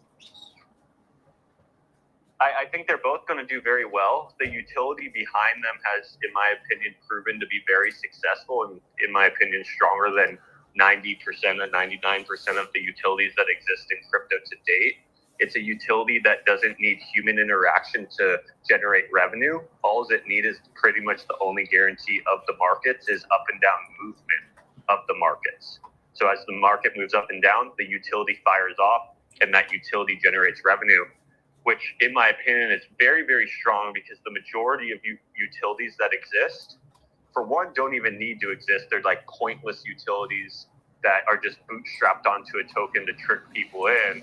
And even the ones that do have good product market fit, they need human interaction for it to generate revenue. And human interaction is pretty, for the most part, a difficult thing to control. This is why every industry is moving from human employees or human workers to machines and AI, right? It's easier to control mechanically driven or AI-driven systems, to where our system kind of leans on this, is the value generation isn't coming from human interaction, it's coming from mechanical systems. So the system, the utility behind both of these protocols is very, very strong. Also, they have very large liquidity with assets we think will do very well. I personally think that Richard's ecosystem will do very well this cycle and many cycles to come. They're both decentralized and automated, so they generate revenue. They have no overhead to pay, so they're not companies or anything like that. So 100% of the value that gets generated actually goes to the token and the holders of these protocols. So where they are today is, they're kind of speculative assets that have the possibility to do a large amount of price appreciation. But what I think they will evolve into the future is premier store of values, very similarly to how Bitcoin and Ethereum evolved. At the beginning of Bitcoin and Ethereum's lifespan, they were very speculative assets. People speculated on them, believing that they would eventually evolve into premier store of values or get mass adoption, whatever you want to call it. And then they did, right? So the people who speculated early, they got the massive price appreciation, but now they're holding actually a better asset class than the traditional market for the most part, right? The traditional market has some pros that maybe crypto doesn't. But for the most part, like, they've been proven in the last few years to have more price appreciation, liquidity, adoption, faster adoption than a lot of the traditional companies or markets or, you know, stocks, real estate. And they also have self-custody, peer-to-peer transactions, no middlemen. Like, there's a lot of things that are pros in this industry. The goal with pTGC and UFO, for what they are today, there's still speculation, but we are aiming for them to evolve into the next premier store of values with an amplification to the features that we think matter. The fact that they are hyper deflationary, the fact that they're always adding liquidity, the fact that you're paid APY for holding the price up. The tokens themselves are what are mining APY. You don't have to own this separate product to then pay electricity to get the inflation of the product that you have to then sell to pay the electricity bill that hurts the price over the long term. We think we've actually improved some of the features that add value to systems like this, just due to studying things that have value in real life, studying the things that have been very successful in crypto, and then kind of trying to encompass them all under one product. Obviously, nothing's perfect. That's what I kind of always lean on, is like, nothing is perfect, but this is us just striving for perfection of just code on the blockchain for places where people can put value now, and hopefully it appreciates over time. And then once it appreciates over time, but also a great place for them to remain and store their value and not have to leave the asset that actually helped them become financially free to go chase other ways of earning built-in APY or scarcer assets. This hopefully is an all-in-one product. That's great. And if you have to summarize all these great free features into a couple of bullet points, you know, on how do you think the product is built in a superior way than all other similar products in the market, what would you say those 2, 3, 4, 5 bullet points would be? So to start, we have an amazing community. You know, a lot of projects can't even fulfill that goal, right? I think our community is very strong, well educated, believe in the product long term, have conviction in the product. I think the mascot of the products, in my opinion, the best mascot that could exist in crypto. It's fun, it's fitting. Everyone's kind of thought about aliens in their life. I don't know of an asset in the top 100 that plays the alien mascot well, so I definitely am aiming to kind of take that product market fit. Right now, we have roughly $20 million of liquidity at the bottom of PulseChain, with PulseChain just going up 10x and us just being at least flat ratio-wise with PulseChain. Our system would have over $200 million of liquidity. If PulseChain did 100x from these levels, we could very easily have over $2 billion of liquidity. That's really unique to our system. Both pTGC and UFO are deflationary tokens. By doing buy and burns constantly, we're tapping into the principles of supply and demand. And if you can control the principles of supply and demand, you technically can control the price. Obviously, we're controlling it in a way to hopefully keep pushing the price upwards, making it a system that people can store value in and have better price appreciation than a lot of other assets that exist in the world. We have built-in APY for just holding.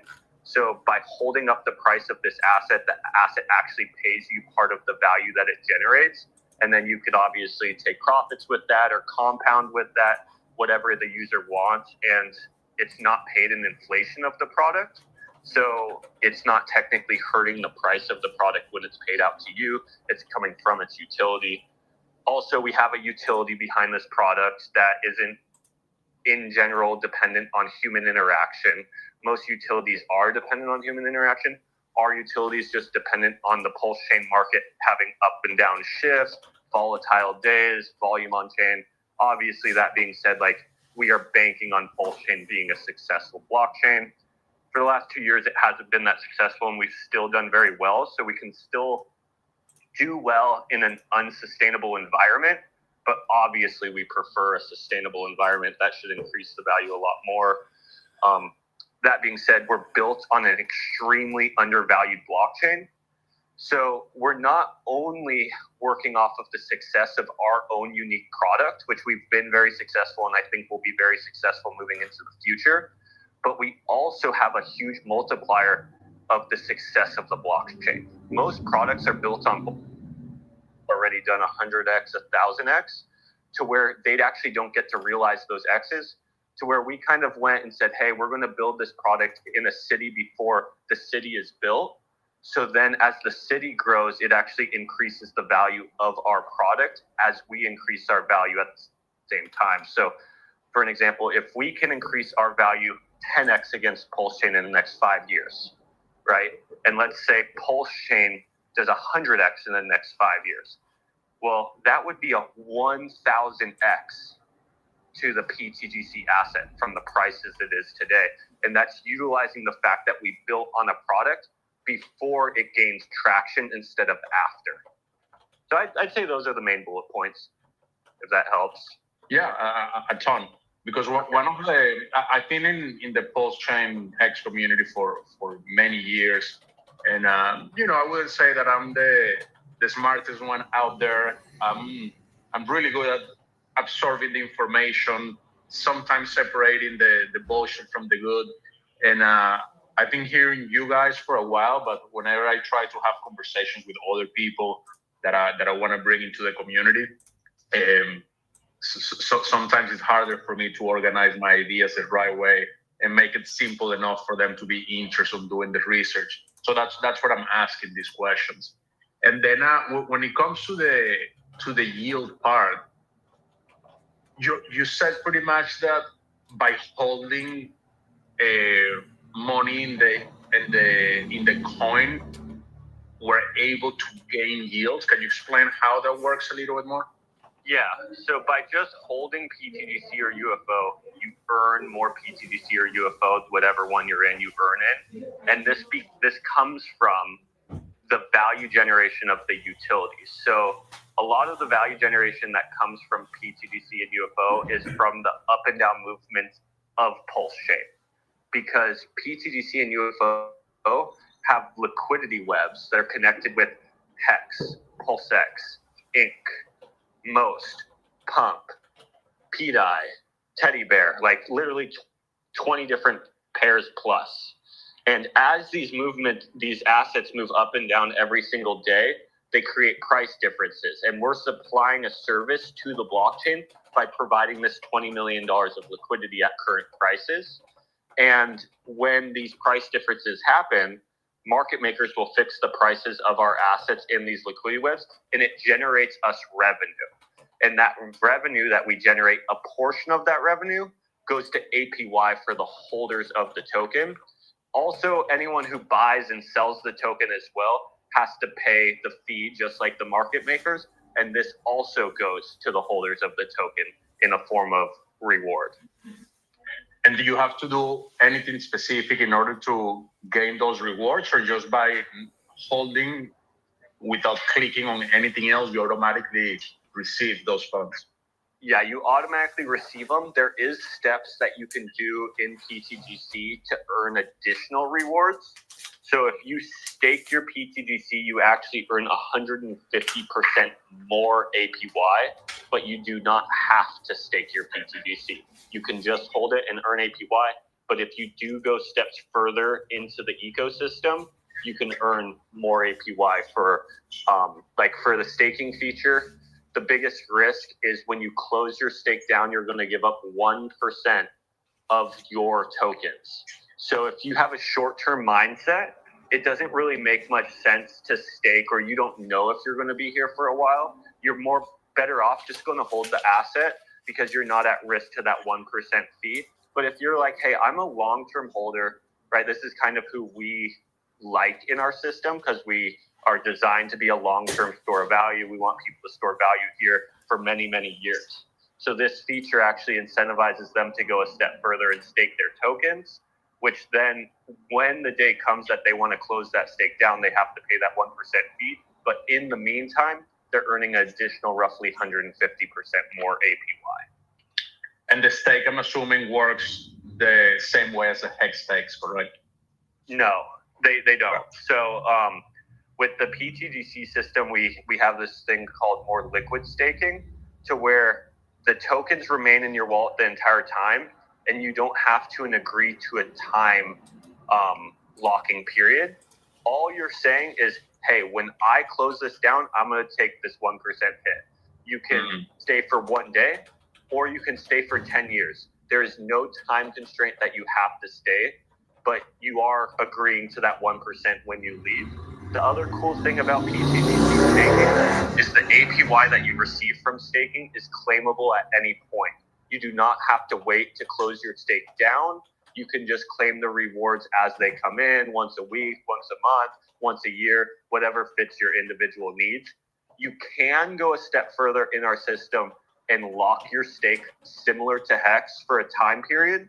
But the one thing that does make pTGC a lot different than Hex stakes is your rewards for locking and staking are still claimable the entire time you're within that stake. So you could lock out 10 years, but as your rewards, as your APY comes in monthly, yearly, you can actually claim that and either compound it or, help benefit your life in real life, or, DCA into Pulse or Hex, or, whatever you want to do, you actually have the ability to make those decisions with your APY. They're not stuck in the lock for the entire time period. Where Hex, they land in the lock until your lock comes up. When you claim your stake, pretty much when you close your stake down within Hex, that's when you receive the APY that you've received in the Hex system. Yeah, that's very smart. That's great to know. I didn't know that.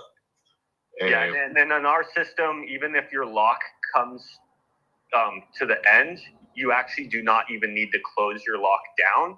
You can just remain in your lock forever and continue to earn rewards. There's no penalty for remaining in our system. But you do not get more rewards if you stay longer. The rewards you receive are specifically to the tier that you agreed on. You'll continue to earn rewards, but just because you've stayed longer, it doesn't up your tiers unless you legitimately close the lockdown and then agree to a new tier, if that makes sense. So you're not penalized for just sitting in your locks and continue to earn. And the idea behind that was when people hit their time locks or hit their time horizon, if they actually don't want to leave, we actually don't want to push them out the door and say, hey, you have to close this down. We want to give them the option to stay inside the ecosystem if they choose to. Yeah, that makes sense. That's great. Okay, that answers my questions. Thank you so much. I appreciate you coming up and asking. That's why we hold these. So thank you for taking advantage. Absolutely.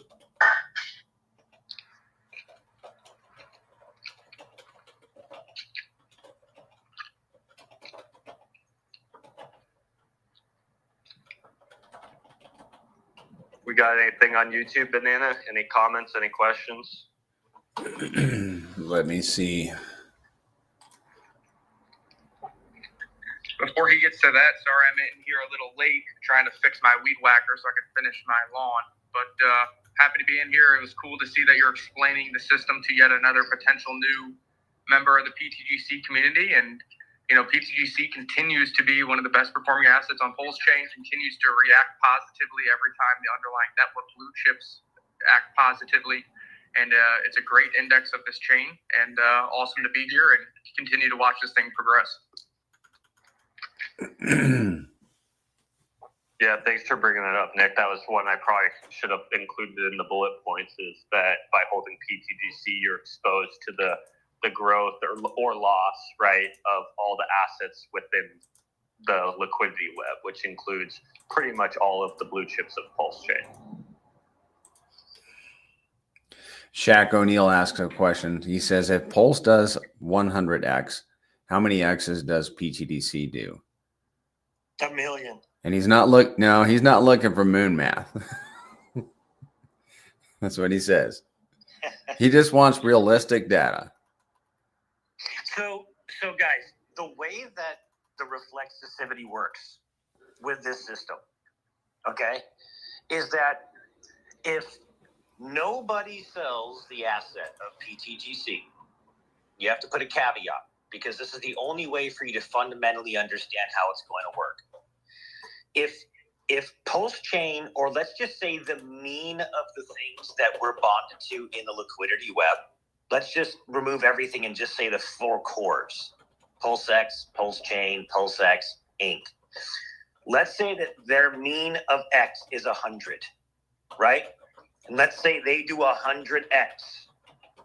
Because we own those things in the liquidity pools and they're bonded with pTGC, those assets are going to do 100X in our liquidity pools. And because of the way that the V2 AMM math works, we would get a 100X alongside of them in the liquidity pools. The only thing that would rebalance the ratio so we didn't get that exact 100X of the mean is if, for example, our community sold down 20% of that back into the pool. So we would get the 100X less the 20X because people were taking profits into the pool. If nobody sold and actually there was more buying than selling, we would get the full 100X. And let's say we had a 2X of additional sell, we would actually get a 200X because it would be the 100X times the 2. And every time that we've seen the cores actually move, we've seen a substantial increase in the actual amount of percentage gains over the cores, because it's a lighter weighted pool, and because of the token mechanics, and because of the fact that you have the buy and burn and so many other different things. So reflexivity in the system, if you have 100X on Pulse and the mean of the cores, we get that 100X less any sell pressure into the chart. If we have more buy pressure on top of the 100X, we get the 100X times whatever buy pressure on top of the chart. So it's just simple math in that sense.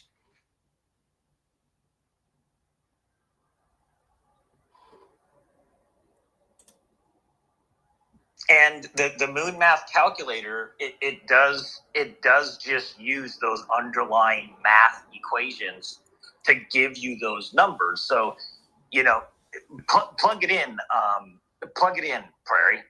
If PulseChain does 100X, right, it's going to give us a price, and that price would be indicative if there was 0 selling on the pTGC chart. Okay, what do you want to put in for X factor? 100X for PulseChain from here. Zero X factor for pTGC. Let's just do the reflexivity alone. Oh, there we go. Okay. That'd be 100X. Yeah, that would be a 7.8 cent pTGC. Now, give pTGC a 2X multiplier, just bare bones 2X. Okay. That'd double that. 16 cent pTGC. Okay, so what would make that pTGC price not be 7 cents or 16 cents is whatever amount of selling into the chart would readjust the ratio accordingly. If there's more adoption, more users coming online, more buying coming online, you could actually do a lot more than that. So that's how it works.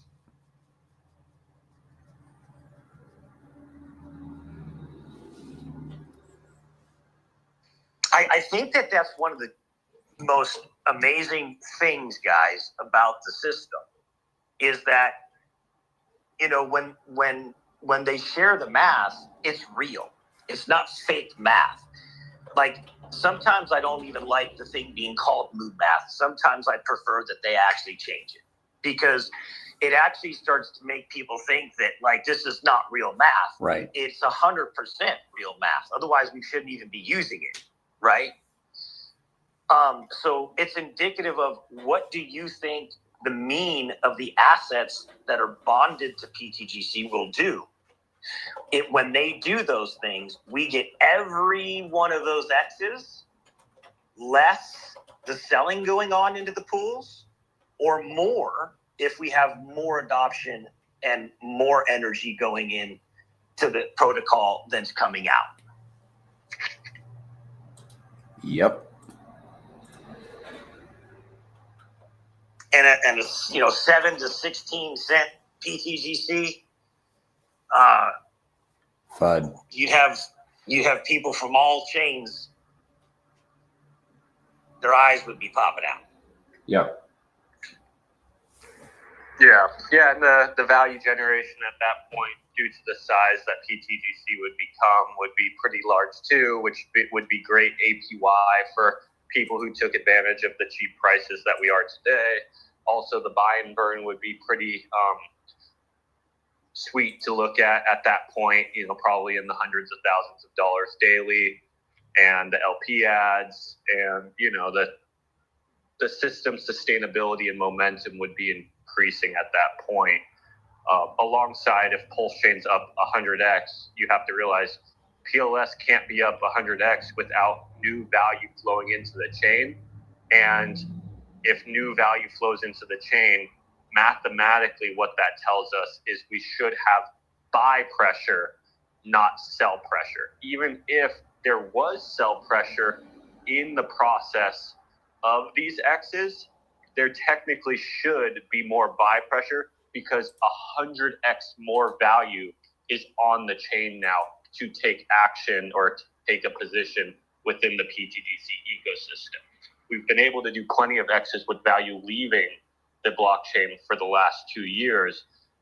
It's a fair assumption that when value actually starts flowing into this chain, at least a small percentage of it will make its way to pTGC.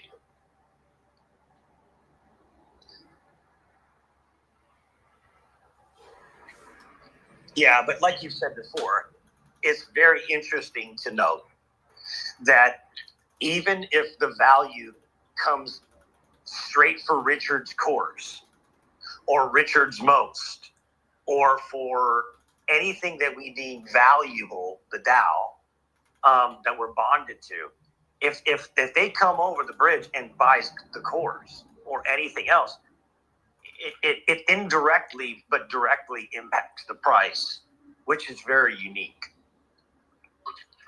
100%. Yeah, when adoption comes to this chain, this is what I love, because some people assume that a lot of the adoption isn't going to become from retail. A lot of people think it's going to be coming from Richard himself. And I agree. If Richard is bringing that adoption, I do think it's a good chance that Richard isn't buying pTGC. But how we've set up the system is, if he's buying his own tickers, by buying his own tickers, he's increasing the value of pTGC and UFO as well. And then obviously what we hope happens is, in that situation, if that is him or whoever, right, that onboards people to PulseChain and retail to PulseChain, that then those people see value in holding or buying, or, you know, long-term store value of the pTGC asset due to its performance alongside the tickers.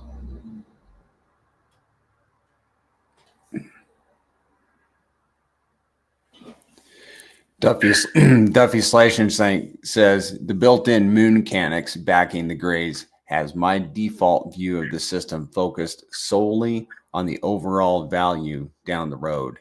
That's the real mind-blowing aspect, in my opinion. I agree. Daniel Tellez asks, with the buy and burn, will one day holding 10 million pTGC be a whale position? no one knows. So the whale positions in crypto are always based on the percentages of the tokens that you hold, right? Based on the supply, right? Yep.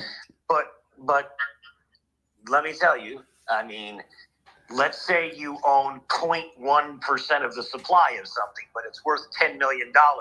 I think that you'd feel like a pretty nice sized whale. So it's completely dependent on the value of your tokens over time. And let's be real, if your tokens aren't technically, you don't have enough to call yourself a whale position, but your bag is worth $5 million, I think that you're feeling just fine. Yeah, I see it a lot of times. People really pay attention to like what size position they have, and one of like the best analogies, or I don't even know what to call it, that someone told me back in the day is, would you rather own 100 rocks or 1 diamond? Right? I see a lot of times people chasing the idea that they can get a decent sized position of a product for very cheap, but you have to remind yourself that 98% of things fail. So most likely what you're gambling on and trying to get a large percentage of is just a bunch of rocks, to where it makes more sense getting whatever position you can of the diamond that will keep increasing and actually hold value long term. And yes, I get that, right now, maybe someone can only afford a dolphin position. But imagine having that same philosophy back in the day with Bitcoin. Imagine owning a dolphin position of Bitcoin today. You're set for life. So Suzanne, I think it's important to not always, and I'm not saying you're doing this right now, but just in general, work with just these astronomical numbers, because for a lot of people, it doesn't compute. It doesn't feel like reality to them, right? But that's why the other week I came up with the JIC bag, which just stands for a just in case bag, right? Which is only 1 million tokens. But at our previous all-time high, the Grays was only a 6x away from a penny. Okay, at our previous all-time high, which to me that means that 10 cents is so far within reach that it's not even funny, right? Well, if you have 1 million tokens of pTGC, just 1 million tokens, right? And it goes to 10 cents, you have a bag worth $100 million. I mean, $100,000. Sorry. To a lot of people, that is life-changing money, right? And I think that right now, that's under $1,000 to buy 1 million coins. That turns into $100,000 at a 10-cent pTGC. And like I said, we were only a 6x away from a penny at the previous all-time high. So when you're talking about timing and you're talking about, in quotes, recognizing value on a blockchain as opposed to just speculating on the next dog and pony token, right? The question is very personal, right? It's not about whale. It's not about whale in tokens. It's about what will change your family's financial future if this investment could turn into this much money. For example, what if this could wipe out all of our debt for me and my wife? What if this could pay for my daughter's college tuition? What if this could do this? What if this could do that? Right? That's how really we should be looking at stuff. And then obviously having a longer term goal for holding on to some of this stuff to see what it actually will do over time. But 1 million tokens right now, it costs what? I think it's $800 or something. I'm not sure. Prairie, do you know what the total is for that? 1 million tokens? Let me see. Hold on. A million tokens, $775. Yep. It costs 15,600,000 PulseChain. If that million, if pTGC goes to just 10 cents, that's worth $100,000 for every $775 that's put into the system currently right now. Yeah, to piggyback on that, people might be sick of the what ifs because we've gone through a 2 to 3 year bear market, and maybe they don't own pTGC yet. They've just been holding the course, whatever it may be. But the what ifs are very possible. It was only a couple years ago that pTGC, when I got involved, was $1 million, $2 million market cap, and now over the past 2 years, it's gone to 200 million market cap. It's paid out passive income from holding, staking, locking, and it's really changing a lot of people's lives in my community. And a lot of people are onboarded to PulseChain because of pTGC. So if you look at PulseChain as a whole and you look at the PLS chart, you zoom out, really PLS is vastly underperforming. It's cheaper than the sacrifice price where people, or maybe you, invested in these assets. So there's a lot of upside potential of PulseChain, which means there's a lot of runway for pTGC as well. And I just want you to understand why you came to crypto and the possibilities of crypto and how quickly momentum and morale can shift in the markets. And we're seeing that with Ethereum up over $4,000, over a 2x in the matter of like a month and a half. And that's like the second largest crypto in the entire space. So, you might feel, I only have $800 to put into pTGC. Could that really change my life? I don't want you to underestimate the upside potential pTGC still has, the upside potential PulseChain still has. I mean, a 10x turns that to $8,000 plus passive income. 100x turns it to $80,000 plus passive income. I just want you to realize there is still massive opportunity. And although you're not chasing, the $50,000 brand new, shitcoin getting launched on pump tires that may or may not do well, you're still in an asset that has a really good foundation, pays you to hold it, and has a really bright outlook and a bright future if you believe PulseChain has upside opportunity. So I don't want you to think you're late. Obviously, it's not 2 million market cap, but there's still massive upside, massive financial freedom that can come your way if you just start dollar cost averaging into good assets on PulseChain, and pTGC is one of the best assets there is. Yeah, and it's really easy to make $700 on a shitcoin and then say, hey, I'm going to take my just in case position in pTGC. It's not hard.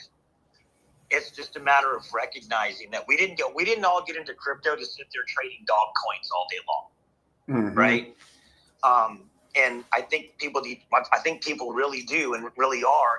And the truth is, guys, is that there are very smart people that are taking positions in this ecosystem that are very wealthy people, and they're scaling into the system, and there's a lot of demand for the tokens, whether it's with the current user base that grew by 800 last month, or if it's the killer whale that's just constantly removing the tokens out of supply, or if it's new people constantly coming into the system, or if it's new whales that just can't take it anymore. The system's proven itself at this point, and now they come in with a $500,000 position, right, and stake it out for 10 years. We've actually had large people come in and lock it out for 10 years, right?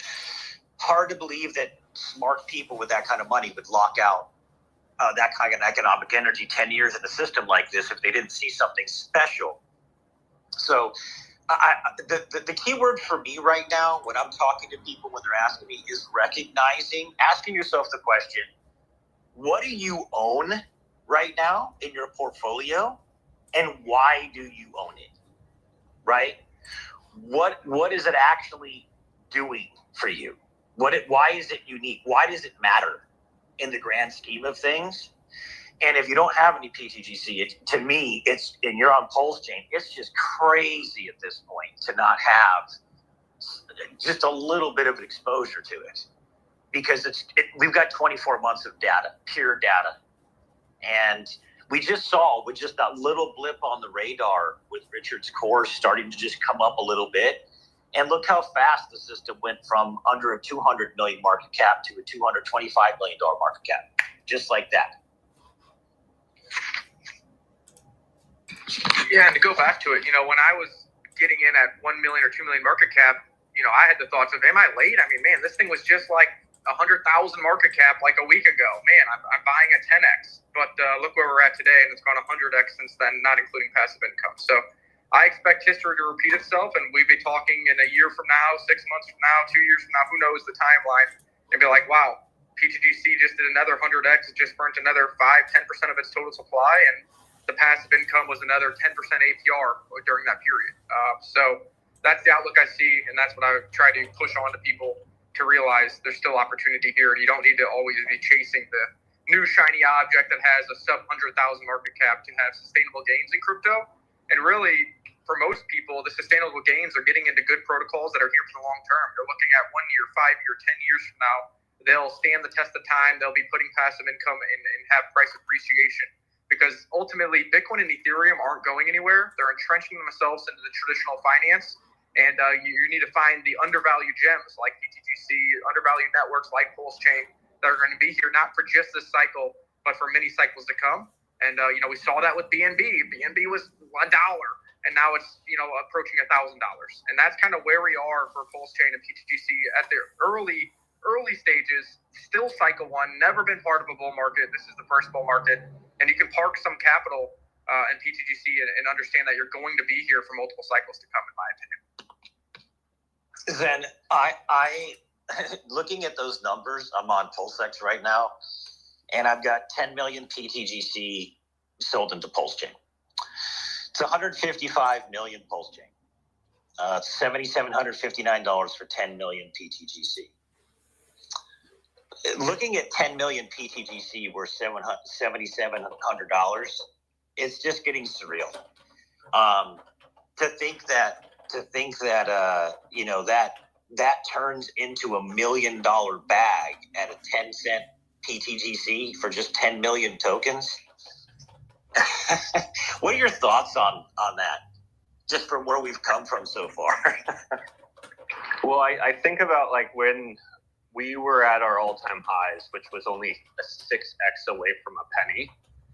I think about where PulseChain and where the market was at that time, right? Like Ethereum was not even close to its all-time highs. PulseChain was not even really close to its even sack price. It was like 408 or something like that. And pTGC on its own was able to get to a 6x away from 1 penny. So with a remotely successful PulseChain, with Ethereum getting to its all-time highs or more, right? Like we are seeing adoption coming to crypto in general. And with adoption to crypto in general, this is great for PulseChain, right? This is great for pTGC. The fact that Trump just came out and said liquid staking isn't a security is huge for pTGC. Like no one even talked about that. But the fact that we were just a 6x away from 1 penny, and what we're kind of talking about is like, hey, pTGC getting to 10 cents makes, that bag you were talking about worth $1 million, and it's still affordable today. And at $1 million, it could be a system that maybe once it's there, the X's aren't as rapid, right? Like just like anything, just like Bitcoin and Ethereum, as they grow bigger and bigger, the X's do become a little bit more difficult. But at that point, the machine would be so strong. The amount of buy and burns that are happening yearly, the amount of LPs that are happening yearly, the amount of APY that you would be earning on that $1 million bag, changing zone, right?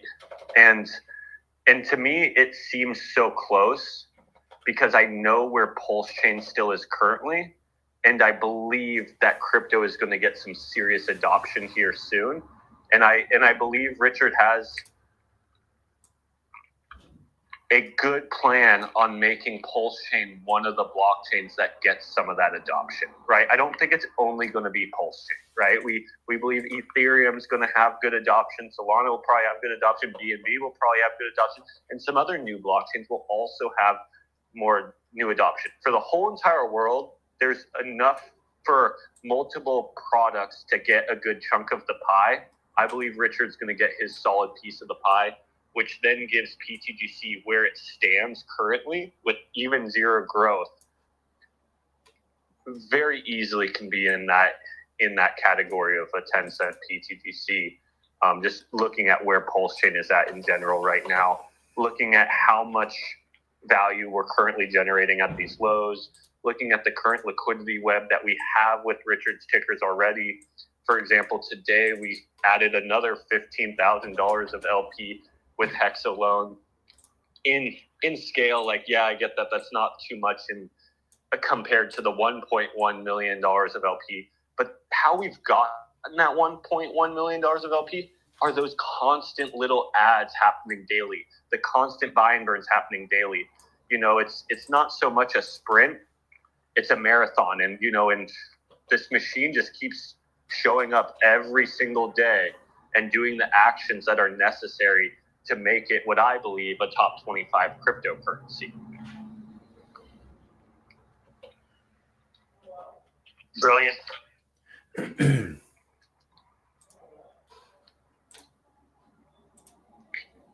And I think it's going to get really interesting soon. Like, I think we're through the hardest parts of it.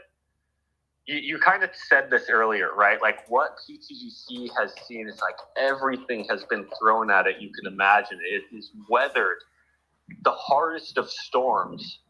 And look at how, like, in my opinion, I'll say, like, look how good the ship still looks.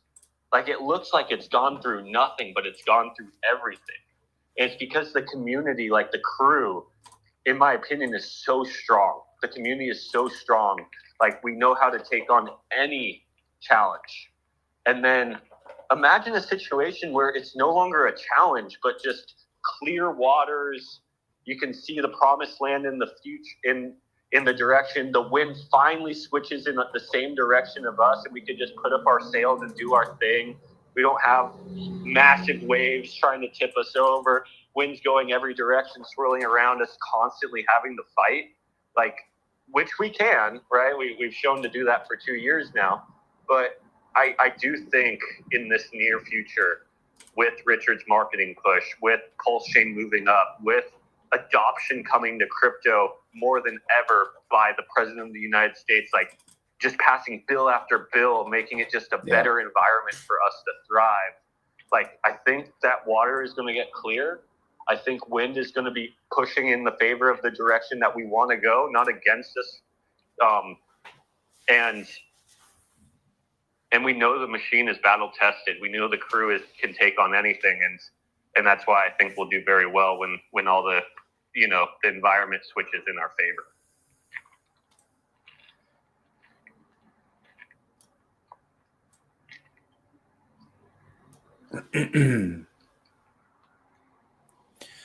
Agreed. I think we have exciting times ahead of us. We don't have any other questions on YouTube presently.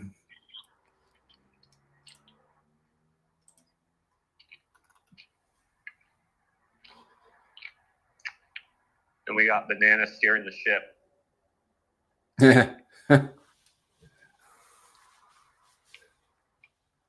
Not exactly, but I think it's going to get super fun here, right? It's been fun, definitely, battling the weather and, you know, and getting through everything that's been thrown at PulseChain and pTGC. And I am very excited to see what's in store for the next 6 months. I think these spaces are going to get super fun. I think these spaces are going to get super active as far as onboarding and educating and new people wanting to learn how the system works. I think also a ton of people will take positions in pTGC and not even care how the system works. I think they'll just see a system that's obviously got value and moving up and take positions in it just for that. We'll never even know that there's a massive machine community working behind it. But, you know, it's going to get interesting.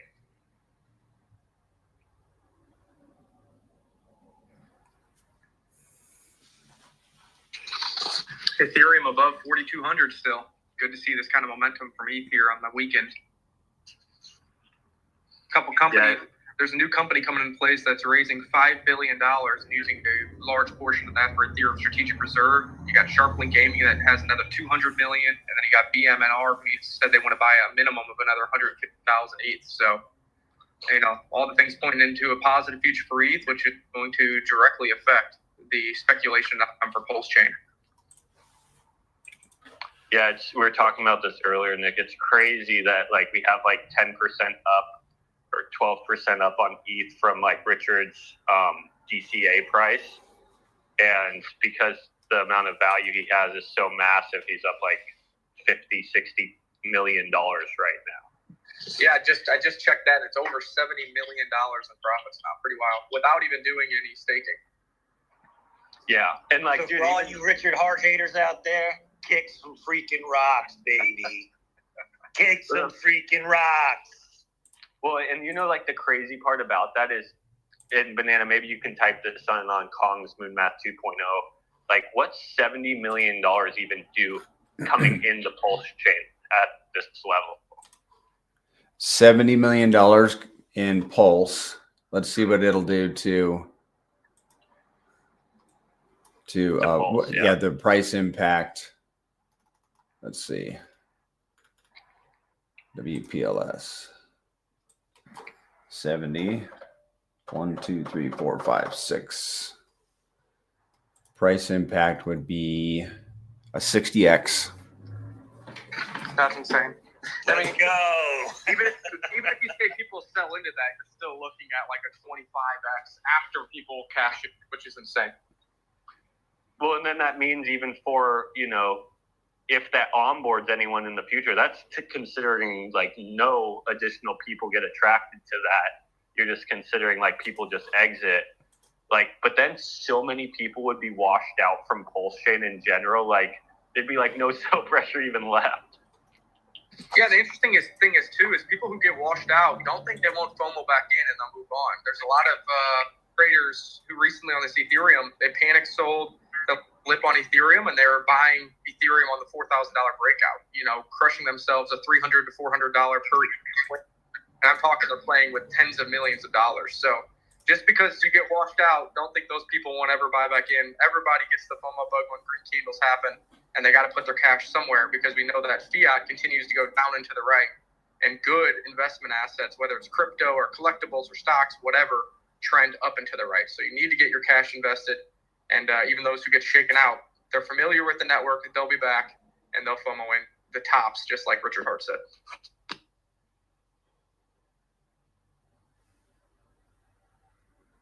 You know what I love Richard Hart said? All the haters are going to be very butthurt.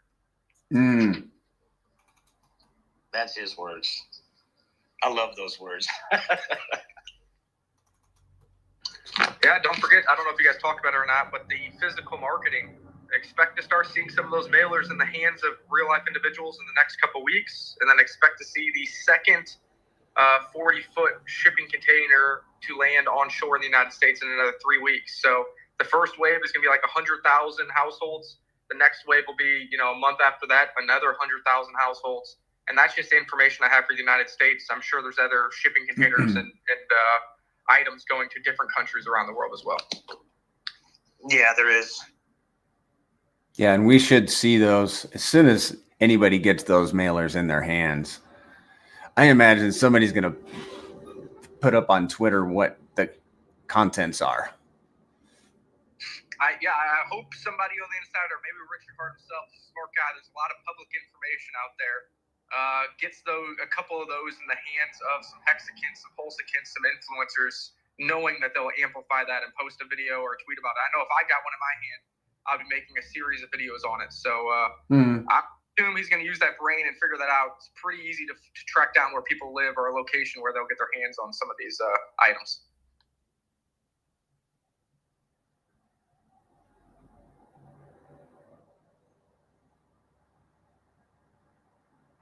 Yeah, I think maybe he'll even allow the volunteers that are sending them out maybe to post them once they arrive. That would be cool.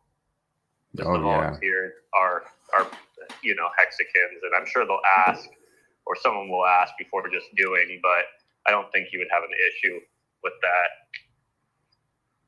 Yeah, and I think my final comment on that is, half the people think it works, half the people think it doesn't. But I think whether it works or not in the documentation of, hey, does it get new users onboarded, fresh capital, whatever, is irrelevant. I think, Richard Hart leaned into so heavy on how physical mailers are going to work, and it's the best bang for your buck, that he's going to correspond pumping his own capital or the SAC funds or whatever to ensure that it does well. So he can say, I told you so. All we need to do is some physical mailers. So whether or not it actually onboards new people, we shall see. I'm leaning towards, the more the merrier.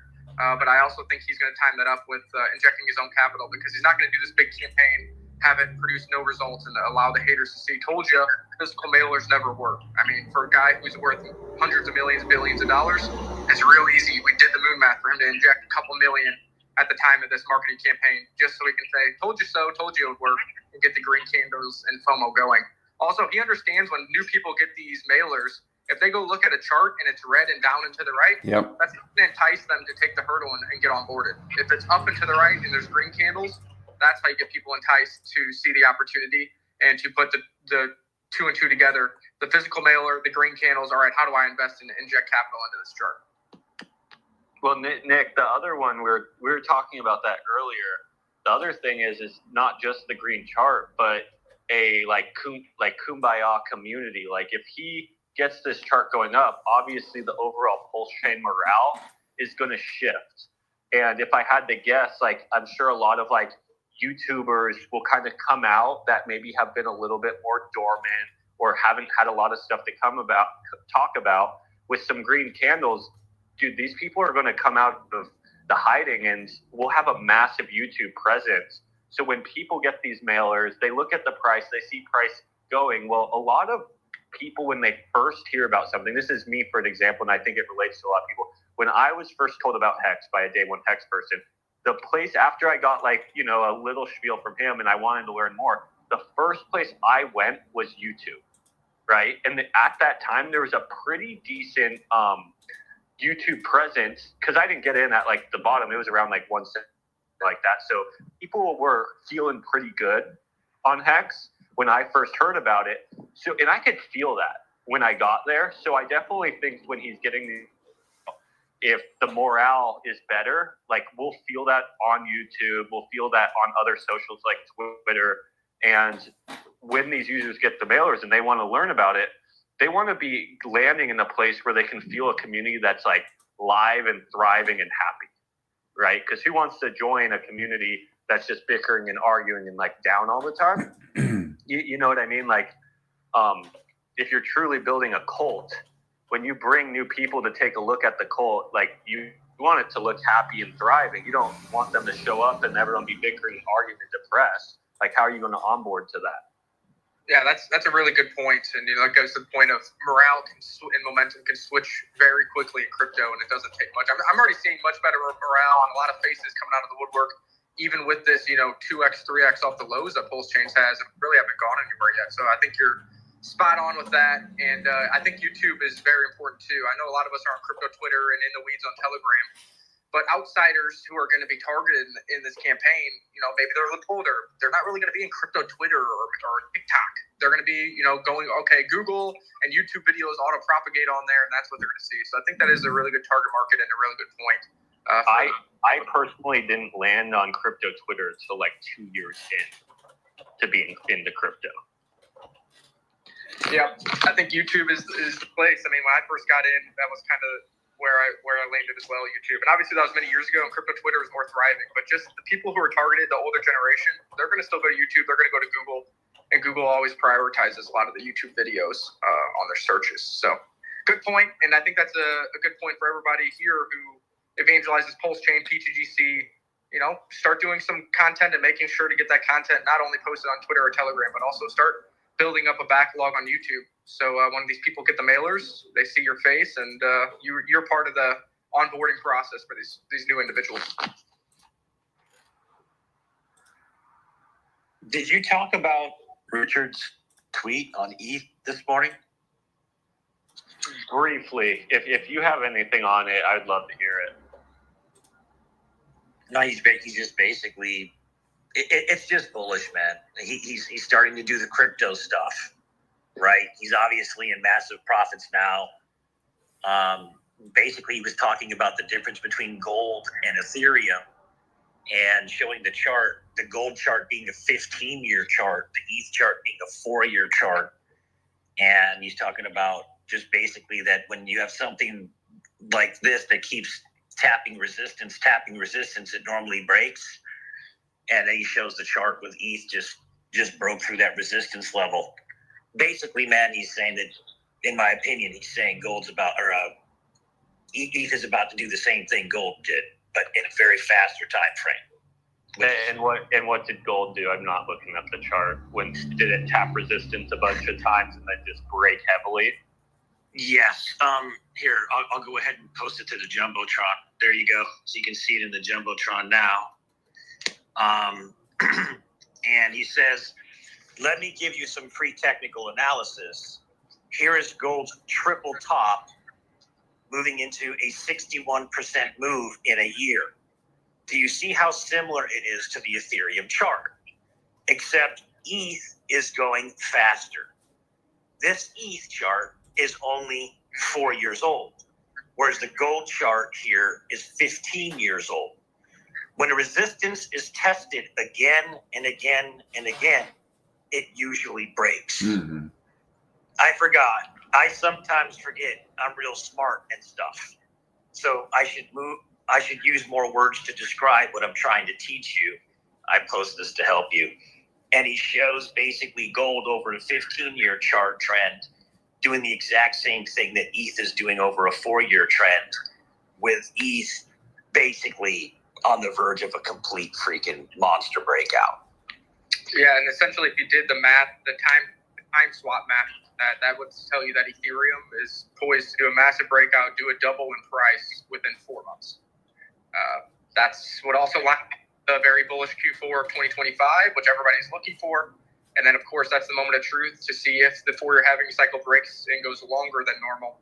But yeah, looking for Ethereum to double up in 4 months would be what the math would be on that, roughly.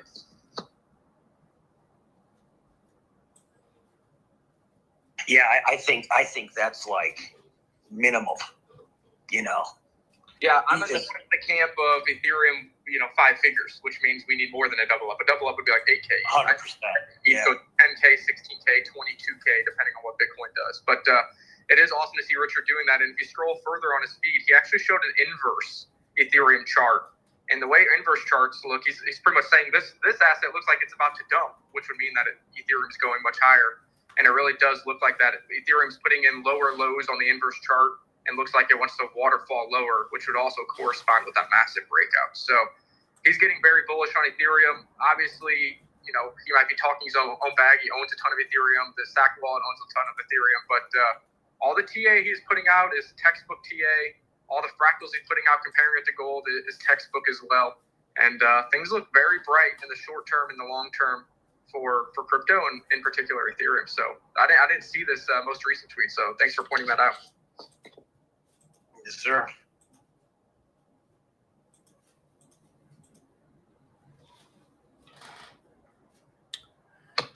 Since we're talking about gold, I think people forget when the gold spot ETF was created, there wasn't always a gold ETF. It actually went on a 10-year bull run. So can Bitcoin and Ethereum replicate something like that? I don't think 10-year bull run, because, it is 7 days a week, 24 hours a day. But I like to just bring that up to put in perspective. Gold was a very speculative asset. And then when it got into traditional markets, it ingratiated itself and it ingrained itself into everyone's portfolio, a 1 to 3% allocation to the gold spot ETF. And that drove it into a 10-year bull cycle. And we just saw new all-time highs again. So that's very bullish. I know some people are hesitant with traditional finance coming into crypto. Oh, it's not what it's meant for. And yeah, that's why we have our own DeFi. We have PulseChain, whatever. But understand that crypto as a market and crypto as a whole still follows the leader and follows the money. And if institutions are buying and locking up large amounts of BTC and Ethereum for 5 years, 10 years, 20 years, that's how we ensure that crypto and blockchain technology is here to stay for the long term, and how everybody here can take advantage of massive opportunities to to change their life and to change the life of their family for generations to come.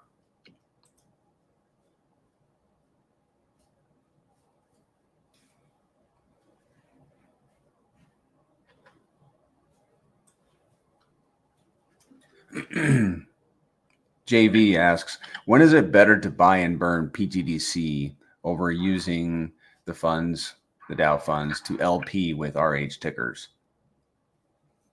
That's proprietary information. Zen. You don't get all the secret sauce. I missed the middle of your question. If it's why we've kind of focused a little bit of energy on LPing right at this time, I personally think, and the people who contribute to the DAO and participate in it kind of all came to the same conclusion that this might be our last opportunity to really build up whatever LPs we want with the RH tickers at these low levels. It very easily within the next couple weeks or less or more could be just gone forever. And once that discount leaves much more than here, we can continue to add, right? Like maybe we'll add next bear, maybe we'll add some all the way up, but very quickly it can get very difficult to add this amount of LP at these low levels. So we figured, hey, we've gotten this weird blessing of an extended bear market here on PulseChain. Let's take advantage of it one last time before it's go time. And then from there on, we can kind of focus a little bit more heavy back on, the buy and birds and stuff like that for forever. You know what I mean? But, or LPs with stables or ETH or Bitcoin as time goes on too, once this discount leaves. But right now, I think there is a opportunity, and that opportunity could be gone very, very soon. So we're like, hey, let's get a little bit more LP in there before it's go time, because it could be one of the last shots to do it. Yeah, and envision once that's gone, right? And then looking at an LP web with that much of Richard's cores, and then now you're starting to do a reserve of Bitcoin, and you're starting to do a reserve of Ethereum, and you're starting to do a reserve of stables, and the thing really does start turning into something that it looks like a legacy type thing.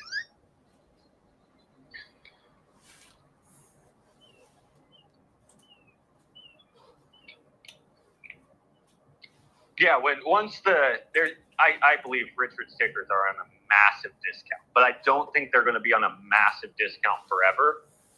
Once that discount disappears, I do think it will become time for us to also get, a part of our liquidity web with some of the more legacy products that we believe have tons of value also. I still believe there's tons of value in Bitcoin. I still think there's tons of value in Ethereum.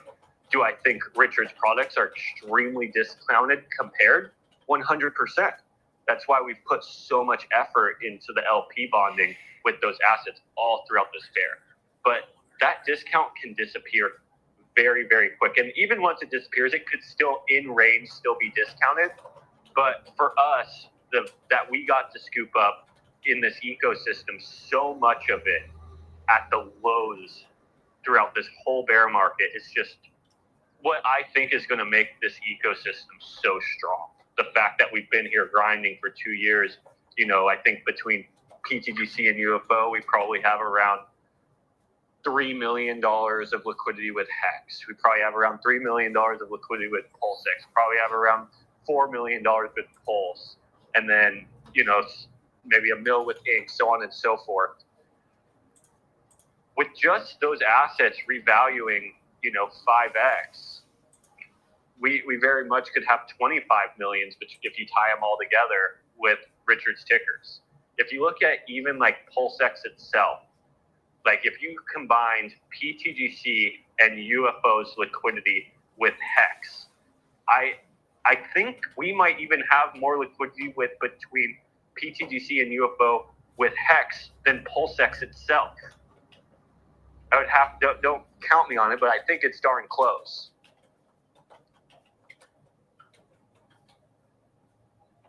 Wait, what did you just say? I would have to look at PulseX's liquidity, but I think if you add up PulseX's liquidity with Hex and you add up pTGC's liquidity with pTGC and UFO's combined liquidity with Hex, I think if we're not higher than PulseX's liquidity with Hex, I think we're darn close to having somewhat the same liquidity.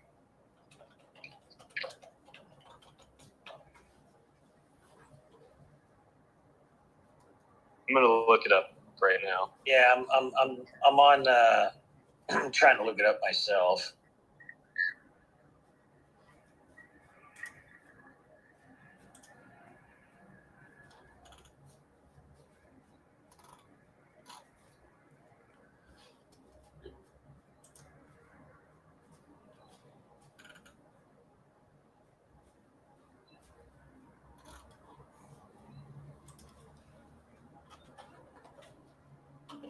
And I think this is a good. I'm looking it up too. We'll see who finds it first, but I think this is a great example to just bring up of like how big pTGC has become and how we now have so much share over the liquidity of on-chain pulse chain liquidity that's why when we rise, we're now offering so much help to the richer tickers, and as they rise, they're offering so much help with us, because the more bonded liquidity you have with these assets is the more impact you have of these assets with the movement of your and their asset.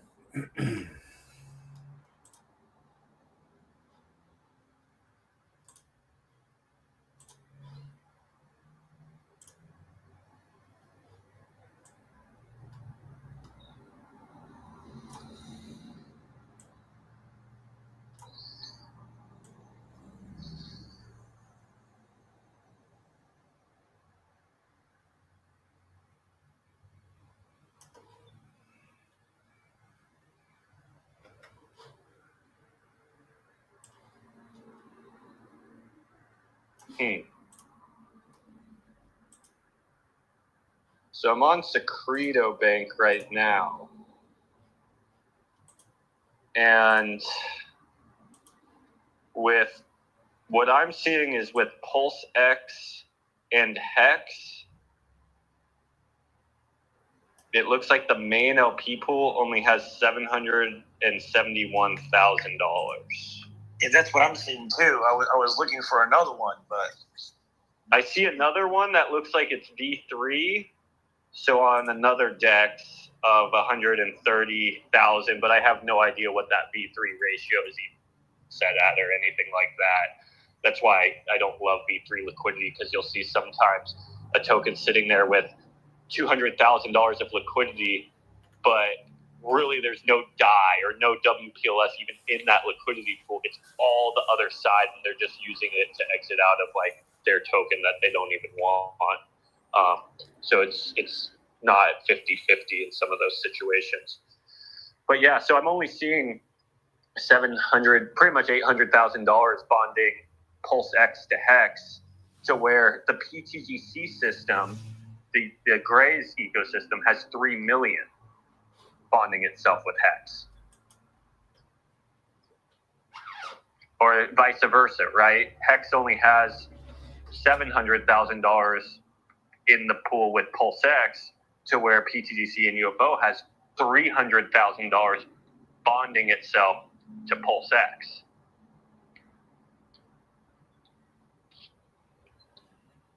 That's like 4 times the size. That means our ecosystem has 4 times the weight against Hex and PulseX with itself than they do with each other.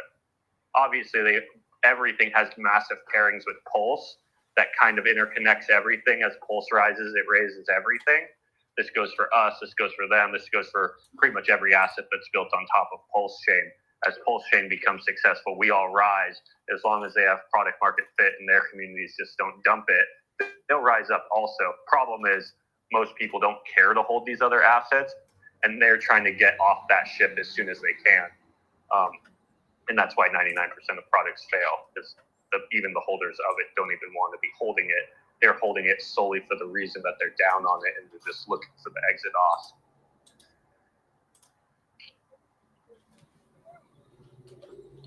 But that is interesting. That's, like I said, I thought it was close, and we're 4 times larger in that liquidity bonding there.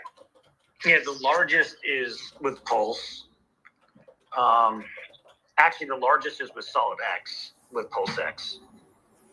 But pTGC's got 1.39 million, and it's, I think the top is the number 6 or 5th. Yeah, pTGC with PulseX 1.4 million, and PulseX with UFO has 2.2 million. Yeah.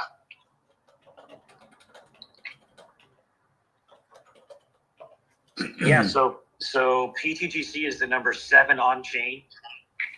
UFO, I don't know why what are they looking at? Oh, they're doing it by volume. Let's do by. You click on top of. Are you on Secreto Bank? No, I'm actually on PulseX itself. Oh, okay, sorry. Yeah, in Secreto Bank, you can hit the liquidity at the top, and it orders it in the correct order for you. Yeah, it does on PulseX. So it's SolidX, Pulse, UFO. UFO is the 3rd largest pairing on the blockchain. Inc. and then pTGC. So our ecosystem, both tokens, they take up 2 of the top 5 positions. Wow. That's impressive, man. Phenomenal.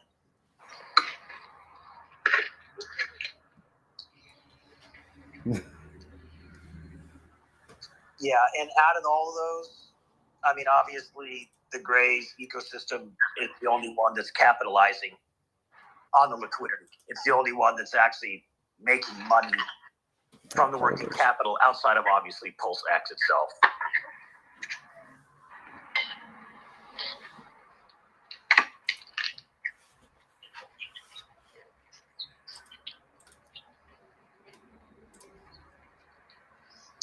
Yeah, keep in mind, I think UFO is the only one out of that list that's even below 100 million market cap, actually below a 50 million market cap also.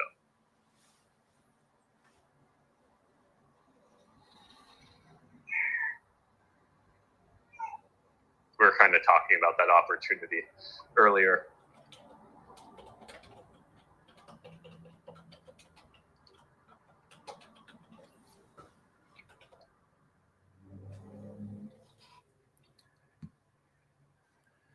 Well, Zen, are we at a closing point?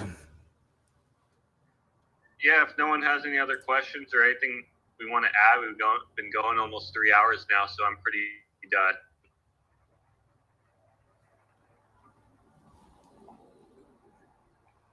There aren't any questions on YouTube. Cool. Well, hey, now's a good time to remind everybody to go vote on Pulsefolio for both pTGC and UFO. Everybody, you can vote twice a day. So everybody go vote. I voted this morning. I'll do it again this evening.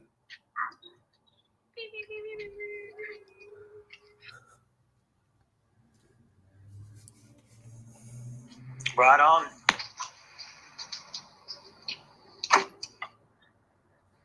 All right. Yeah. See you guys. You guys have a good weekend. I'll see you guys again on Monday. Okay. Thanks for your time, Zen. Appreciate you. Yeah. Thanks for coming in and adding to the conversation. Thanks for co-hosting Banana. Mando, thanks for adding to the conversation. Nick, thanks for adding to the conversation too. It's a pretty fun one, pretty good one today. With honestly very little stuff to even talk about regarding PulseChain, but just by PulseChain going a little bit up, it's definitely heating up the conversation a little bit, which is fun and awesome. I think it's going to get a lot more interesting as time goes on. These spaces are going to get super fun and entertaining. So I'm excited for it. Did you see Zen? I just saw the RH post with the PulseChain van flying into like the kingdom of golden heaven. Did you see that? Yeah, I thought we were kind of speculating. We think that means he got the van. Yeah. Yeah, that's just funny, man. I think that means if you're on the PulseChain train, you're going straight into financial gold heaven. Shoot. That's the kind of marketing that's about to start happening for Richard, dude. Yeah, I truly hope, everyone here on PulseChain who's a believer, who's been through the 4 years in pTGC and UFO or not, I hope everyone gets, the financial freedom that they deserve based on their position, so I hope it works out for everyone. Have a good one. All right. See you guys. See you guys. All right. That's it, ladies and gentlemen.